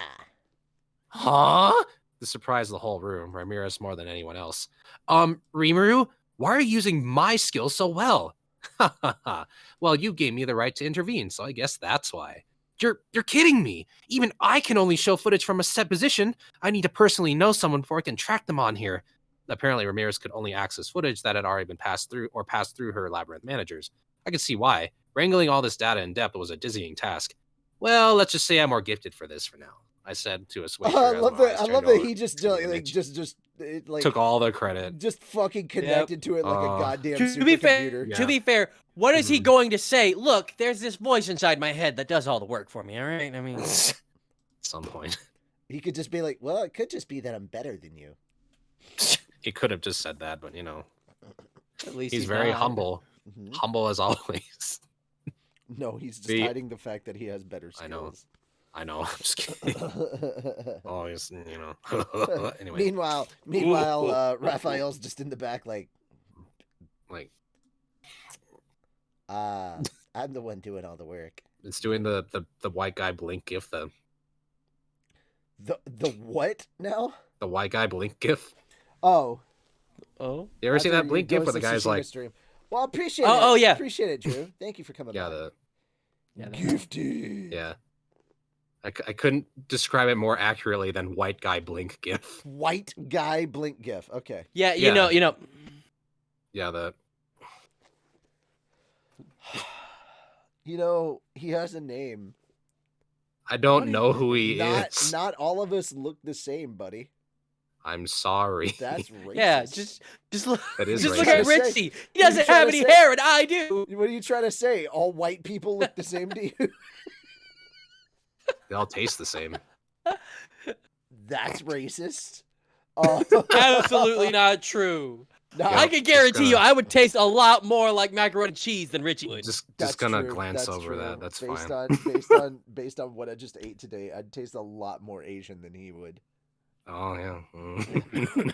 I had Yeah. ramen and rice and sushi, dude. Ramen. I would taste a lot See, more. that's not where Bento. my head went with that. Oh. I was about to ask. Oh, He what's her was- name? He was talking about the segs. No. understand. Unfortunately, I don't make enough money to have hookers and blow for my birthday. He's like white I meat. feel that. I Tastes feel like that. white meat. Oh, Man, God. the other Oh, my white God. meat. Oh no. Yep. No, if I'm gonna eat, I'd rather my meat be pink. I see. Yeah. And not smelling of fish. Yeah. I want to go back to Fogo de Chao. That's a good place. I love that place. I want to go back to eating pussy, but you know, That's we don't it's kind all of the get what same we thing. want. I just want to do that once. It's kind of the same thing. Maybe Just you'll kinda meet the thinking right that. girl one day, and that'll change. Maybe. Or maybe I'll grow my hair out again, go Clam back as chowder drunk for Jesus, all and of we'll see what happens. I love that fluff. I love that Drew's like, my wife likes white meat. Yeah, he married a black woman. And she likes Jesus. white meat. He's Oh my god. What's really funny is I was the dude that was living in Tennessee in a fucking trailer park, and he's the guy that lived in California drinking beer and watching NASCAR. The fuck? I know. NASCAR. We could not be further. I was like, dude, I'm the one that everybody stereotypically expects to like that shit, and I hate it. Like, I don't like country music. I don't drink beer. I They're don't making a watch left NASCAR. turn. They're making another left turn. Come back 2 hours later. You're not gonna miss a fucking thing. All Thank right, you, Jeff Dunham. I was gonna All say, right. calm down, Jeff Dunham. But Okay. Look, I give props to this jokes I steal. Okay. right, Mhm. but I just thought that was so ironic because I was like, bro, Bro. Bruh. how weird are these opposites? These clashing opposites. Mm. I can out redneck me. Yeah, he can out redneck me. But to be fair, I wasn't trying to begin with. Sorry, in the back of my mind, I heard redneck meat, and I was like, He's like, I can out redneck you, and I'm like, okay. I mean, to be the fair, whitest Asian to be person fair, I I know. wasn't Oh, even that's me. trying. I wasn't even trying, and I already live in. No, look. So I know Mhm. someone who is Asian and far whiter than Ah, anyone there you go. else I've met, even me. Though to be Wow. fair, we both he and I can both agree on the fact that we don't agree. Neither of us think that orange is a good color on a president. Mhm. Orange is Yeah. not the Who new doesn't like a president. good Cheeto dust powdering, you know? Yeah. Orange is Cheetah not. dust. You no, you mistake my meaning. I mean, I think Richie is more Asian than me. Wait, what? Well, I mean, I guess I can see that because, like, every time I've seen you on camera, it's always a wife beater drinking some kind of alcohol, and I'm just like, Orange is the new okay, like, Okay. Okay, I'm all gonna right, everybody. You know what? Have a rice day. It's just have a rice day. have a rice day. oh, Shim, let's get back to the book before. Yeah. do we Ah, have you to? never ask. Let's get back. Ye- You know what? Since we're in labyrinths and Veldora is here, let's get back to Dungeons and Dragons. Yes. Well, I was hoping we'd dance the magic dance. But hey, let's get back to talking about the Dungeons and Dragons that Hasbro can't fuck up. Ah. Hey, Yep. Yep. topical. Fucking Mhm. Full Christ. circle. Yay. Very topical. See, I know. But I'm Hey, Collective at least the sigh. movie is gonna be great. At least the Sighs movie of I'm D&D. gonna still be looking great. forward. I'm still looking forward to that movie. I'm just nobody's happy with Hasbro. Here's the I thing. know. I'm not going to Corporate boycott that decision movie just making. because Hasbro did something really fucking Well, that's stupid. because I there's know. like a good 100 or so people who still worked on it. Yeah, here's the And, thing. like, Here's the thing. and it was way Guys, before all this. Guys, here's the thing. For everybody that's like, fuck Hasbro boycotting this movie, don't do that. Don't do that. Here's why. Okay? In order Don't they for only really care Hasbro, about? in order for Hasbro to make a shit ton of money off of that movie, they have to make money off the toy sales. They have to make money off of sales from like the Dungeons and Dragons merch off of that. Also, Because they're going to make minuscule revenue off of the movie itself. They've already been paid what they're going to get paid for the movie. What the movie makes from now goes to the studios and the actors. They're not going to make money off the studio or off of the movie from this point forward. That's not how that's going to happen. Hasbro itself has made the money it's already going to make off of this movie. and even So, then, like, at this Hasbro point- has way too much other stuff that they're gonna make money on, no matter what. Mhm. Like, the biggest thing we could do is definitely cancel subscriptions for D&D Beyond if you have that, because that's directly to WOTC and Hasbro, and just don't buy a whole bunch of Wizards of the Coast stuff. But that's gonna be about it, and even then, Yep. I mean, here's the thing. They've already seriously had to backtrack on all their shit. thank God. I'm waiting to see what they do. Here's the thing. I'm not like, if you've seen posts on Fat Dog about what's happening in the D&D community and stuff, I want you to know first and foremost, that didn't come from me. I Mhm. have been taking the wait and see approach because I understand how the fan backlash goes. And I am aware that all the people on that side of the aisle tend to shoot from the hip. And they don't check they don't check themselves before they start typing. That's Mhm. why we've had more than one conversation with people when they posted on Fat Dog about topics that they should not have posted on Fat Dog about. And it's like, put that on your personal stuff. Don't talk about Fat Dog. On the D&D stuff, I don't actually care. It's not my dog, not my fight. But it's also at the same time, I'm just like, you're putting like you're putting a lot of stuff out there and calling out a lot of people that you're calling out an entire company. Oh yeah. And calling an entire company a thing when there's a shit ton of people at this company that had nothing to do with that choice. Mm-hmm.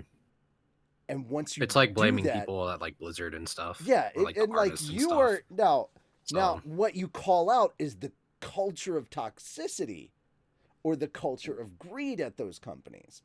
That you Mhm. call out. Don't call out or the fucking harassment or company. whatever. I am so tired of these blanket things, and every time that Fat Dog does that, I roll my damn eyes. Because what happens when that shoe gets turned on the other foot? What happens when somebody calls out Fat Dog for a thing that like 2 or 3 people did at Fat Dog, and then the whole company gets blanketed for it? Yeah. You know?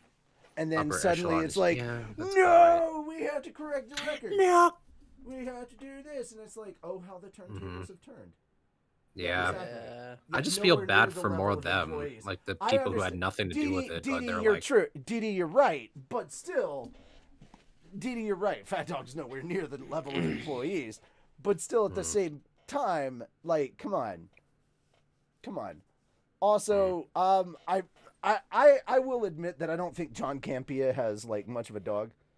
Oh, Wizards of the Coast, nowhere near the level of employees. Gotcha. Well, I don't know how many people are working at the at Wizards of the Coast. I don't know how many people work for it. I don't know the structure for corporate at Wizards of the Coast. I don't know, but I'm not gonna blanket an entire company for people that might not have had anything to do with that decision. well, it's not fair to. So Yeah. But I will blanket the corporate. I will blanket the. I the will corporate blanketly decisions.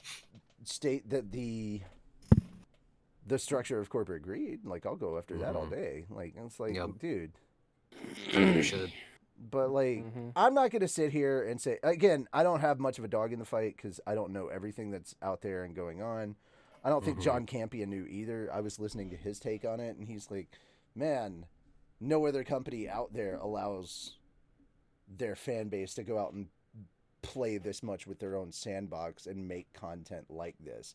Every other place out there would be like, give us our money for our product." So Games Workshop. Sorry. literally coming Something from the like that. higher echelon of management of the company. Mm. It's not the line level employees. In fact, it's a lot of the line level employees flipped out since they heard about the OGL draft. Gotcha. Mm-hmm. It was like that with your old podcast fan vibe when one of the hosts did something stupid. I had to do damage control to make it clear that his actions didn't represent us. Yeah, and like, you know, it's kind of the same thing. Like, but here's the thing. Don't blanket Hasbro for the decisions of like the board, is what I'm saying. I've seen too many of those takes, and I'm like, bro, all right. So here's the thing. I'm still gonna go out and I'm still gonna support the movie. I'm gonna go watch the movie because it looks fun, and Hasbro's already made their money off of that movie. So me not going and watching the movie because I don't like Hasbro and their decision in this isn't going to hurt Hasbro. That's just gonna hurt everybody that worked on that movie. That's all that's gonna do. That's gonna do nothing to hurt Hasbro. So at the end of the day, a boycott against this movie doesn't hurt Hasbro at all. Nope. That was the point No. I was trying to make from the get-go. That's Yeah. like Hasbro's already been paid from this, and they were paid a while back. They were paid last year or like before filming started. They were paid probably 2 years ago for this. Oh, sorry, excuse Sorry about that. Continuing on, let's get back to this whole thing sprouted from the joke of let's get back to the one Dungeons and Dragons thing that Hasbro hasn't fucked up. So yeah, It's true. I mean, like, just Just look at boycott those it. rails. They are way back there. Yeah. Damn. Man. Yeah. Anyway, The over A explorer we were following was the elementalist who led the Green Fury team. If that leader was hiding so much power, there was likely even more elementals they were able to tap into. They had access to higher level one, or had access to higher level ones. You could count on them having access to power several times their own. Oh, when you say over A, are we talking about monster standards? Right. I think the Free Guild pretty much assigns ranks based off what the rank of the monster they think you can beat, but that, however, was ignoring any safety factors, I think, to be exact. The standards were based on the scenario of several adventurers facing off against a monster of that rank. All right, so what about us? You guys? Masayuki, I wasn't sure about. By the looks of him, he'd be on the low end of a D, but his unique skill was out of this world, so all put together, he'd be well into the A range. Saying that pro would probably give Masayuki the wrong idea, however, so I decided to keep quiet about it. Better obfuscate the truth for now. I'd say Jinrai just barely clears the line for an A rank, but I'm not too sure if he could beat a Tempest Serpent solo or not. If he had the complete Ogre set series, though, it'd be no sweat for him. His mithril armor couldn't fully protect him against poisonous breath. As a foe, the Tempest Serpent was a bad matchup for him. Unlike monsters, humans come with a lot of weaknesses baked in, so to speak. And since this isn't a video game, weakness against one attack or another spell the difference between life and death. Even if his core strength made him competitive, the right poison at the right time could easily kill him. Huh. Jinrai's really something, huh? Yeah, although I think your skill is boosting him in pretty much every way. And then, who else did you have? Jiwoo and Bernie? I'd pin them both at A-. It was a great party, well balanced, to be sure. Maybe that's why Masayuki's faults never bubbled to the surface. Yeah, I definitely have some companions I can count on. Ha ha ha. And given how much... Oh. Ha ha ha. And given how much more powerful you are than them, Sir Masayuki, you're an A for sure. After all, Sir Rimuru himself certified you as a hero. Molima had nothing but respect as he eyed Masayuki. I really wish he'd be kind enough to stop. Masayuki was smiling, but he looked about ready to burst into tears at any moment. But the problem is that it's not only the Green Fury leader, I said. Over on this team, this guy's an A, this guy's an A. The Sons of the Velt, they're all called. They sure assembled a rogues gallery here. No way. That many high-ranked people? Nothing I would have an issue with. Yes, if the top members of the Velt formed a party, even floor 50 wouldn't stop them for long. Bolvix and Equix are A rank too, but if it's one of them against these two dudes in particular, it'll be an uphill battle. And I'd put the Green Fury leader on the same line as Bolvix. That high up? Yeah, I mean this pair here, they're about twice as strong as Jinrai. Just comparing their bodily abilities, not their battle skills. The two Velt standouts were each on the level of a high-end Magicborn, weaker than Gelmud. That name takes me back, but certainly stronger than one of the lower-ranked paladins. Meanwhile, the Green Fury leader was in a class of their own too.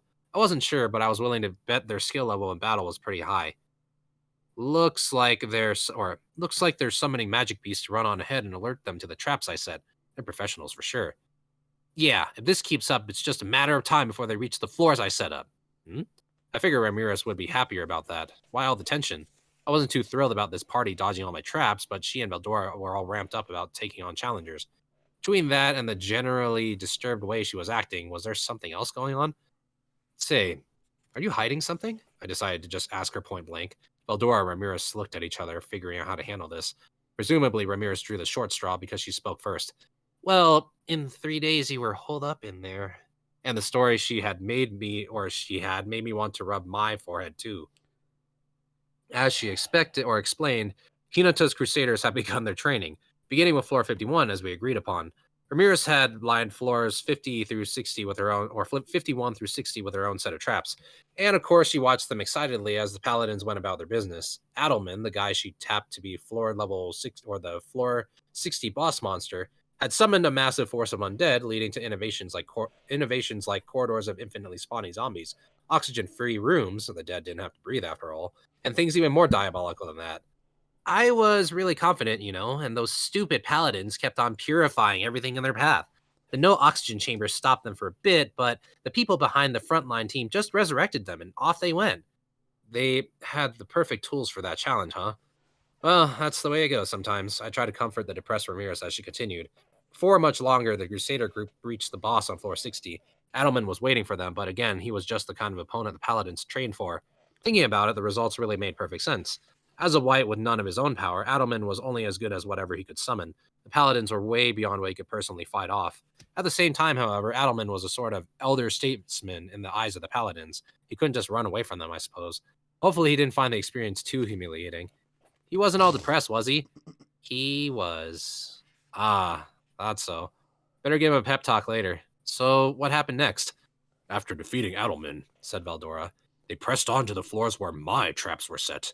I was watching from above, chuckling over all the pain and turmoil they'd undoubtedly be about to face. And they actually dodged our master's traps, too. The slippery floors, the illusory walls, the corridor of true darkness, the death rays. Not even I could come up with some of that stuff, but they strode through all of it.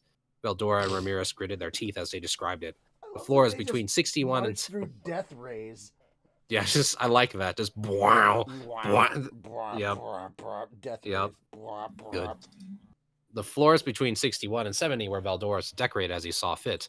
His traps did take some victims, yes, but unless they died instantly, the paladins could readily heal themselves back to shape.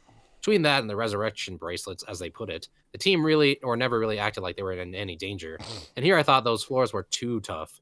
With a team ranked A or above, as long as the whole party didn't die at once, they could always bounce back. Something told me we'd need to recalibrate the difficulty level a little.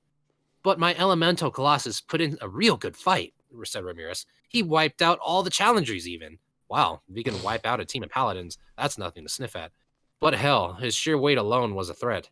He was impervious to swords or magic, he moved like a jackrabbit, and his weight had to be measured in tons. He'd be anyone's nightmare. So why was Ramirez all despondent? Well, it appears that seeing the paladins struggle against that boss frustrated Lady Hinata. It appears that seeing the paladins struggle against that boss frustrated Lady Hinata quite a bit, Wlymal said with a grin. At one point, Sir Fritz, one of the paladin commanders in the party, said to his companions, "Why, I'm not even sure Lady Hinata herself could conquer this foe." Yes. If Hinata was there, and angered Hinata, not even an elemental colossus could stop her. In fact, how far did Hinata get?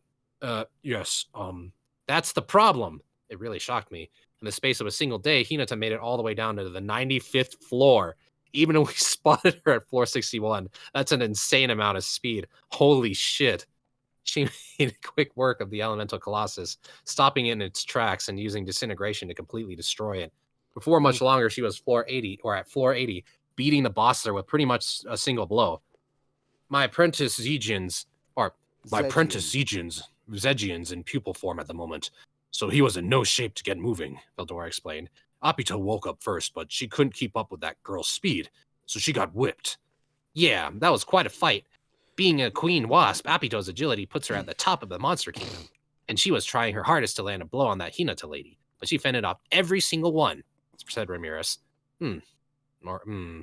If it's Hinata involved, I could kind of see that. She's a strong one. How I even managed to beat her was still a mystery to me. And then she kept going. Floors 81 through 89 are each ruled by one of Kumara's followers, but she knocked them all out, one by one.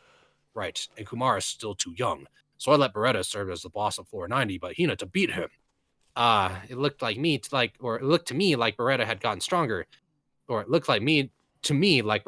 stronger, but I guess he tangled with the wrong lady, I said. It's incredible, replied Ramirez. I can't believe people don't call Hinata a hero. And with that, Hinata called it a day and settled down in her elegant suite on the 95th floor. God boss. Damn. Dude, it's fucking, yeah. She's so strong. She is so fucking ridiculously strong. That's amazing. I love it. She had spent yesterday conquering floors 96 to 99, the dragon floors crafted by Milam that were supposed to be the toughest we had to offer. The raging earth floor, the earthquakes are one thing, but the gravity traps are murder on you, continued Ramirez. It's about 5 times the normal gravity in there, so you'd think she'd have trouble moving around, but neither lightning from the heavens, nor blowing chilling cold, nor searing heat seemed to work against Hinata. So then it was finally time for my appearance. Well, really, Valdora? You fought her? I did. I take all comers. As the last boss, I will flee from no challenger. And what happened? This was Valdora. Of course he wouldn't run, but I needed to know the results. Valdora was stronger than me, so I couldn't imagine that he lost. But the question was how Hinata decided to approach this. Oh, I won, of course. But she was rather strong, I will admit. Her sword skills reminded me a tad of the hero who banished me, but her fighting style was quite the opposite. Huh? Whether Valdora's victory was a foregone conclusion or not, I was kind of sad I missed the fight. Really wish someone thought to record it. That's I know. that's what My Echo we're Dot was swapping them. going off. Yeah, okay. Understood. Ultimately, all battle records appear to have been deleted. Yeah, but damn, I can't believe how stupid I am for missing an epic event like that. I tell you, Sir, I tell you, Sir Rimuru, I could hardly believe my own eyes. Ah, Lady Hinata was poetry in motion. Oh, Molly Miles saw it too? I'm so jealous. Yeah, that's what you get for being stuck in your room, being up in your own ass all day. Yeah. Yeah, I have to hand it to Hinata. People argue over who's better. Am I or is she? But honestly, every time the question comes up, my stomach starts to hurt. Modest as always. Answer Masayuki. Oh, that's Masayuki. No, straight up, Hinata. Hinata all the way. Masayuki Yeah. would get his ass Uh-huh. kicked. Yeah. If Masayuki wants to train, he needs to train with Hinata. Yep. Yes. Molly, please. Or- That's not Or modesty. just sorry. straight up put him in a secret chamber with Mhm. fucking Hakuro. Mm. Give Yeah. him 3 days with Hakuro. Straight up have Hakuro have Rimuru tell Hakuro that he's basically a noob with a sword, and have Hakuro train him how to use a sword for 3 Whip days. him into Just shape. basic sword combat. Oh, also it's 9:01. Should I switch or should I give it to someone else? Yeah, I guess. Sort Or of. should I keep or going? Actually, how far into much we this got are left? we? We're pretty. I We're actually pretty don't far. know. We're pretty far away from getting to where we need to go. Mm-hmm. Yeah. I think it was because some of our tangents. That's Yeah. well, we've got an interlude and then we hit chapter 3. Well, I mean, it's not just because of that. It's 146 is where it ends, and we started at. I mean, don't get it wrong. We made progress. We definitely Mhm. did. We started Yeah. on 69. I think it's just a long Nice. chapter, isn't it? Oh no, it's definitely a long chapter. We started Mhm. at 69 and we have to go all the way to 146. So we're almost Nice. 100 pages. Mm. We're on like 100 right now, so Mhm.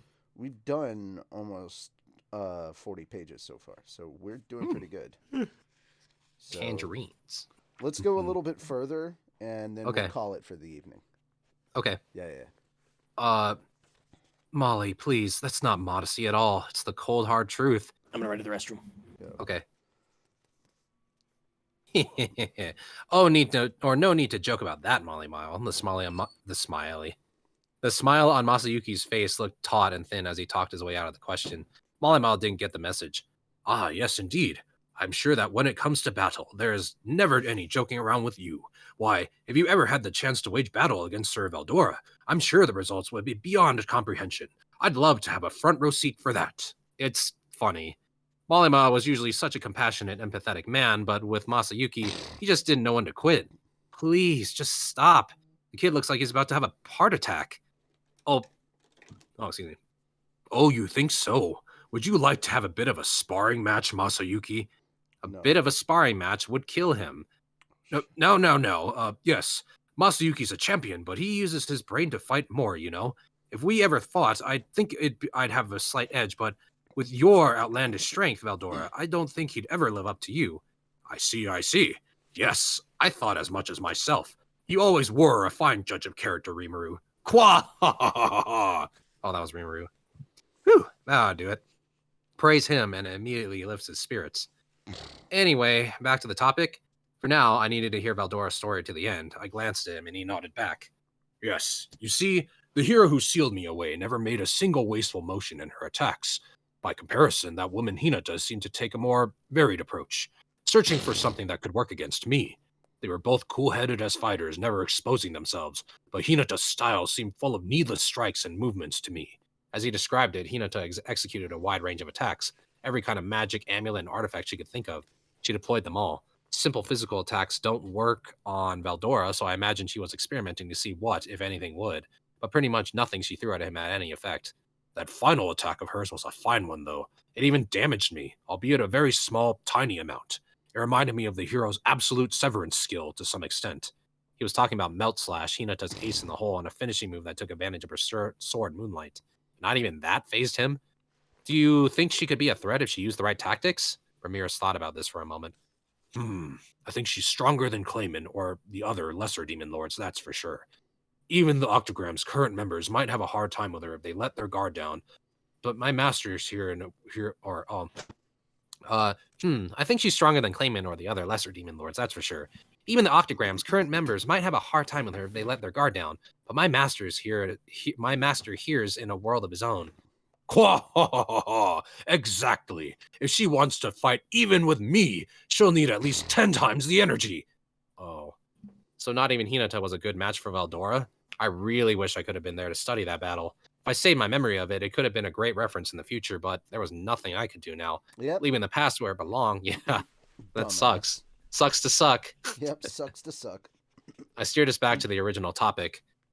All right, so in essence, the second half of the labyrinth failed to function properly against the paladins and Hinata, but the bosses get resurrected, right? Yeah, but Adelman's weaker than Bovix, you know? And he helps me with research and stuff. I think he's a real talent, but I don't think he's the best person for the level 4 boss, or floor 60 boss. Also, Ramirez began to visibly shake. My masterpiece, the Elemental Colossus, it's broken, and it won't go back to normal. And then she broke down in tears. Huh? Wasn't he a boss? Did he not have the bracelet on? No, he did, came the downhearted reply. But he won't resurrect. He didn't back when you broke him apart either. Apparently golems that occur naturally can be resurrected in the dungeon, but the types Ramirez built don't. That gave me an idea. Maybe it's because they don't have a soul. Beretta resurrected just fine, so maybe your labyrinth treats the Elemental Colossus just like any other item? What? See, that seems likely to me, agreed Veldora. Your authority fails to extend to him, Ramirez, because he's not counted as a potential target. It sounded right to me, which means that even if I rebuilt it, it might just get broken down again. That wasn't going to happen too often, given its strength, but we really should address that. And before that takes a lot of time to build, doesn't it? It does! So right now, floor 70 doesn't have any boss at all. I knew it. Yes, and down on floor 80, Zejian will likely be sleeping for a while to come. Abito or Zijin will likely be sleeping for a while to come. Zejian Abito is the correct word. You were right. Oh, Zejin, okay, that's right. Zejin will be likely sleeping for a while to come. Abito has grown stronger herself, but she has far too little real battle experience. I think she needs some training before we can have her serve as a boss. It turned out Abito was already receiving some remedial battle training. I wasn't quite sure this was what I put her in the labyrinth for, but she was so gung-ho about it. I saw no harm in letting her. Hinata was her teacher, by the way. They asked her to help out in exchange for another chance of fighting Veldora. Hinata was already assisting with our kids, so giving Abito some battle instruction probably wasn't that much more of a stretch. That left Kumara. That Kumara minions running things from floor 81 to 89 were, in essence, magic-born manifestations of Kumara's own 9 tails, one per floor. Each had their own free will, evolving and learning by themselves, but detaching them from her own body like that greatly reduced Kumara's own magical stores. Thus, they decided Kumara would join with Alice, Chloe, and the rest and study under Hinata. All of this was decided yesterday. Okay, so we have no real bosses from floor 60 to 90 now, right? Or right now? That's right. Indeed, and that is why we have a problem. Ramirez and Veldora were sneering at me for some reason. Good heavens. Boy, talk about bad timing, huh? Malima and Masayuki were just as surprised to hear about this. I thought things were pretty chill with the labyrinth by this point, but I guess I was wrong. Alright, I think I understand the situation. I heaved a resigned sigh. Stop. Got it. There we go. That's where we're going to call it for the night. Damn it. I was getting into it. I know. Yeah, no. Joke's on you. I'm into that shit. All right, guys. Thank you so much for coming and hanging out.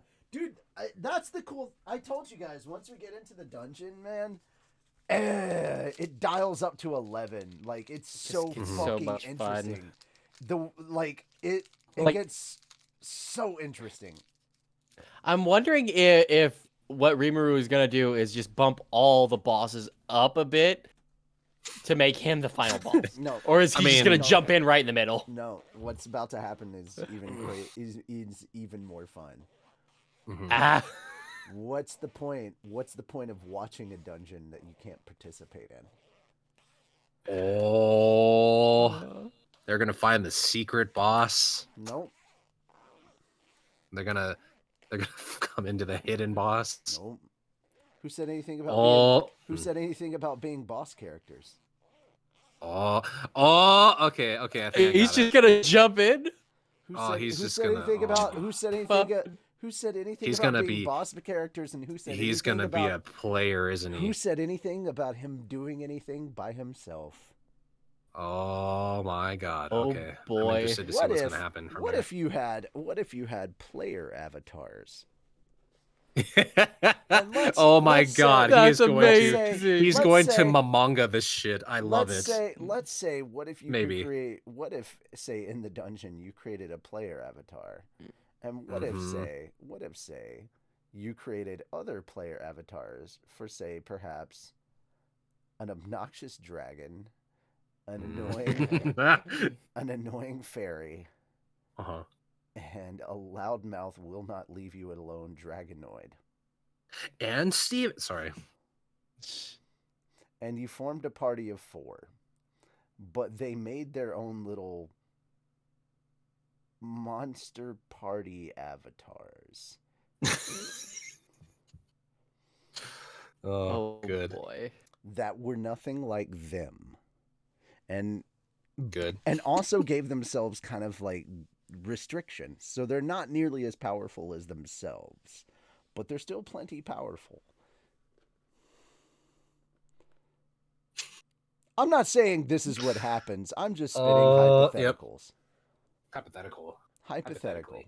Yep. So stay tuned for Marvel's What If Season 2. Yes. Good.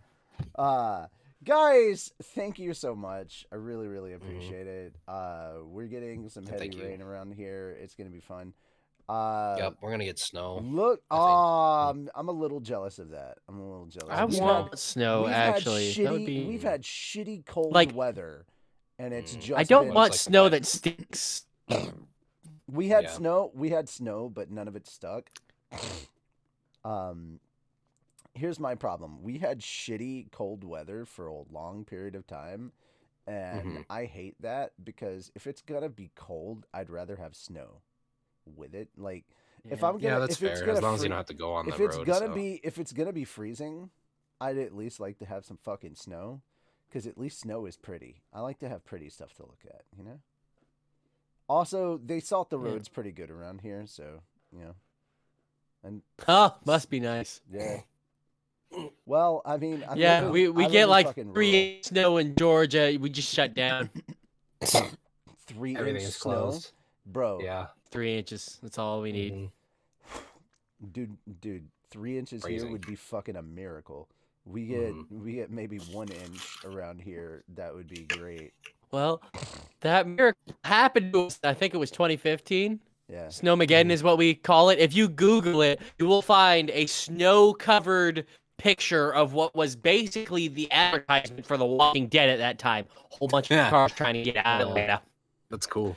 and nothing on the other side. I am Just fucking aware. baked in I am, snow. I am aware because usually when you get weather like that, that's because we got weather like that too.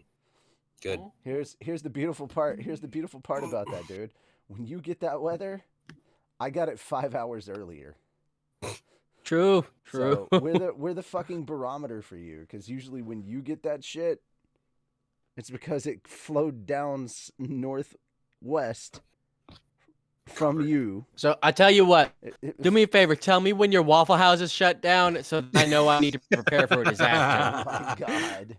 Yep. Bitch, Good. that shit never Hey, that's closes. how you measure it. Bitch, that shit never closes. Exactly. If it does, then you have a problem. Joke's on you. I'm into that shit. Like, did you know that somebody made like an anime character version of her? That chick that caught the chair at the Waffle House? Oh yeah, where she's like, No. have you seen that? Somebody Oh, drew dude, I it's that. amazing. haven't. Did you Oh, not dude, you have to see- watch the dude, clip. Dude, Ah. some customer threw a fucking chair at a Waffle House employee, and she fucking just brushed it aside one-handed. Dude, not even. She like spun it and then like landed it back to her side without even breaking a glance. It was like, With the fucking It was spatula amazing. in the other hand. I thought it was just her hands, but she was just like, No, she did. She one-handed that shit. Yeah, She it was one-handed it. insane. It was She a was- fucking chair. It was a steel fucking chair. Dude, And you she know, just if I one-handed that ever bitch. was that mad enough to throw a chair at somebody and they did that, I'd just be like, well, I am now the introductory Sonic bad just guy got in an news, anime. Mando season 3 in March. Where have you been, Sonic? Where have you been? Oh, Mando hi. season 3 in March. That's been a thing for a while. Like we've talked about Mando that season. like for like at least we've The known about that for seasoning. at least 2 months. Damn. Bro. Oh yeah, you just saw it, didn't you? Yeah. Bro, there Just are people that randomly started throwing wrestling fights in the middle of a goddamn Waffle House. Yep. Yeah. It's Waffle Houses are crazy, at least from what I understand. Like Bruh, when the you other sign up to thing- work there, The you other have to thing, know how to fight. apparently the That's just a Carolina guarantee. Panthers had a fucking comeback victory on Sunday, and then their quarterback went to Waffle House to celebrate.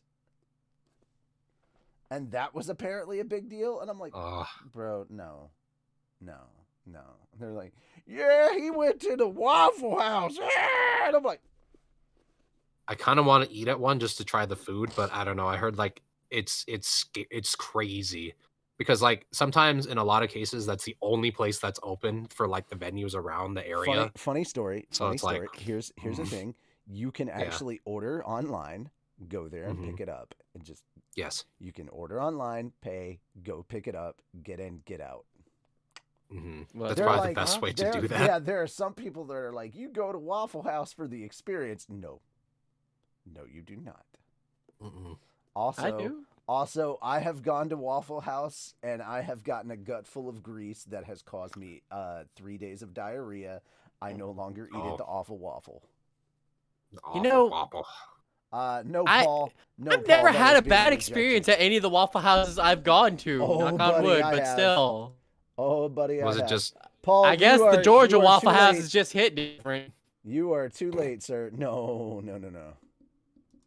You are too late, sir. Reject all. Season 3 in March. Cool. Dude, we just talked about that. Paul, you can't redeem those. It's too late. We've already ended. We're wrapping things up. Yeah, if you wanted to make us work, you should have done it earlier while we were reading. Yeah, you should have done it earlier while we were reading. We're done reading. We've wrapped them up. So, yeah, guys. Let me... for those of you that are still here that were curious about where I moved to, because you're like, oh my god, you changed your name. I'm like, yeah, I kind of did.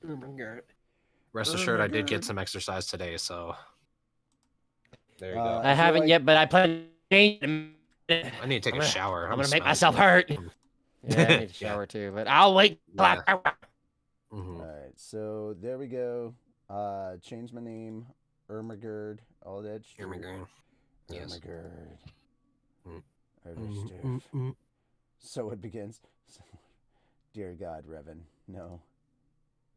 Playing the forest. Oh no, why is he called? If anyone wants to join, the world is called the Daves. Oh no. Well, I guess we know what we're doing now, huh, Moon? What? We're hopping into the Bro, I already forest with Revan. Dude, I already said what I was gonna be doing. I gotta do some exercise and then I gotta shower. No. It's my birthday. Yes. Sorry, bud. It's your my birthday. party. I can cry if I want. Why you gotta Yeah. guilt me like that, It's my bud? birthday. He can pull out the B card once Oh. a year, so it's okay. Char B-Day said- card. Char All right, said- I'll play for a couple hours. All right, cool. Thank you. Shim, Yes. do you have the forest? Do I have the forest? Yes. What are you talking about? I think the important Well, question is, does he have the work game, The tomorrow? Forest. Do you have Steam? Oh, I do have Steam, but Can you play games on Steam? Can you play games not on on your this PC? Mac. No, all right. I Do you can. have a Does proper your phone gaming have games PC? on it? Do your It phone- does have games on it. do- Let's see. Fucking I was trying. Sorry, I was trying to balance this turtle on my head. Turtle. Mhm. Doodle. Good. You can play with us, man. Fantastic. Destiny. I should sometime. It's Dude, just like, Didi, oh, I would love to Destinos. play some more Destiny. I would love to play some more Destinos? Destiny. I would love for Destiny to function on my fucking computer. Mm, That's the Is problem. it very That's the graphic problem with it. intensive? I forget. That's the Can problem. you like with run it. it on like low settings, or is that not possible? Dude, all right, DD. Huh. Here's the thing. I have it on the low settings. Oh shit. Okay. Yeah. Yeah. Yeah. It's something Like, about his computer. It's not necessarily, it's not necessarily the graphics that's the issue. For whatever reason, when I start running Destiny, it's using 100% CPU, and I don't know Oh, why. that's. I mean, it is probably using a lot of resources, so. Yes, you can run like- on low settings. He is running on. You'd low have to run settings. one of the commands to check out what's eating the most, or just use Task Manager. It's Just kinda see I- what's eating it's up this. not Destiny that's doing it. Oh, it's something Mhm, else. Okay, mhm. never mind then. Like, Destiny does a lot, but it's pulling more out of RAM usage than it is CPU. CPU, it's just a whole bunch of other systems that are like internet-based or whatever. That's just, I don't know why. I tried shutting one of them off, and it's disconnected me from the internet as a whole, so I don't know what Also, exactly you're, is it that's you're getting laggy again. Mm-hmm. right now. Yeah, Lovely. don't know why. And he froze. Bop. He did freeze. Boop. Mm. Bibbidi bobbidi boop. You can run Maybe port port forwarding. forward? Yeah, port forwarding. Yeah, that would probably help him out. Yeah. I don't know if his router is able to port forward. Sorry, I'm talking. I'm talking IT stuff. I'm like back at my job again, which I go Bruh. back tomorrow. It's all But good. you know, but yeah, if he's able to set up port forwarding on his router, then that would be cool. Because then that, well, in layman's terms, it basically allows him to, basically make his connections more efficient by supporting If he or by wants, stating here's the specific thing: if he port wants to numbers. go to So bed, if he really wants to go to sleep and have his shower and everything, I do. I'll jump into Destiny and stuff. Mm-hmm. I'll do Destiny. Nestiness. tonight. Are you guys doing guys, the first one I or the am second doing- one? Second one. Oh, that's we're right. not doing First the- one I don't think exists anymore, right? Technically it does. There are probably not a whole lot of people on that one though. More than you think. Really? But Okay. yeah. Okay. If you want to hear our thoughts on what we thought of the first episode of The Last of Us, we'll be talking about that on Anime and Stuff later this weekend. So I hope you guys all enjoy that. So give that a good listening to. We'll talk about that later. So hope you all enjoy that. Yeah, that's basically everything. Gonna enjoy a bit of birthday streaming. If it's the forest, it's the forest. If it's Destiny, then it's Destiny. We'll all find out what it's gonna be at some point. Okay, Moon is back. Hi. Oh, he's on his phone. He's live streaming. That's Okay. Whatever internet on my computer right now, trying to shit a brick or something. So give that a minute. They were talking about port forwarding or something. Yeah, how does that work? How does one set that up? We will figure that out in a so- moment with IT stuff. We will figure out IT problems shortly. In the meantime, let me end the stream. Everybody, you all take care. Thank you, We'll see you guys. all later. Thank you for a lovely bit of slime time. We'll be back with the rest of Chapter 2 next week. Bye for now. More Bye. dungeon time later. Bye. Bye. Have a wonderful time. Have a great Yeah. time.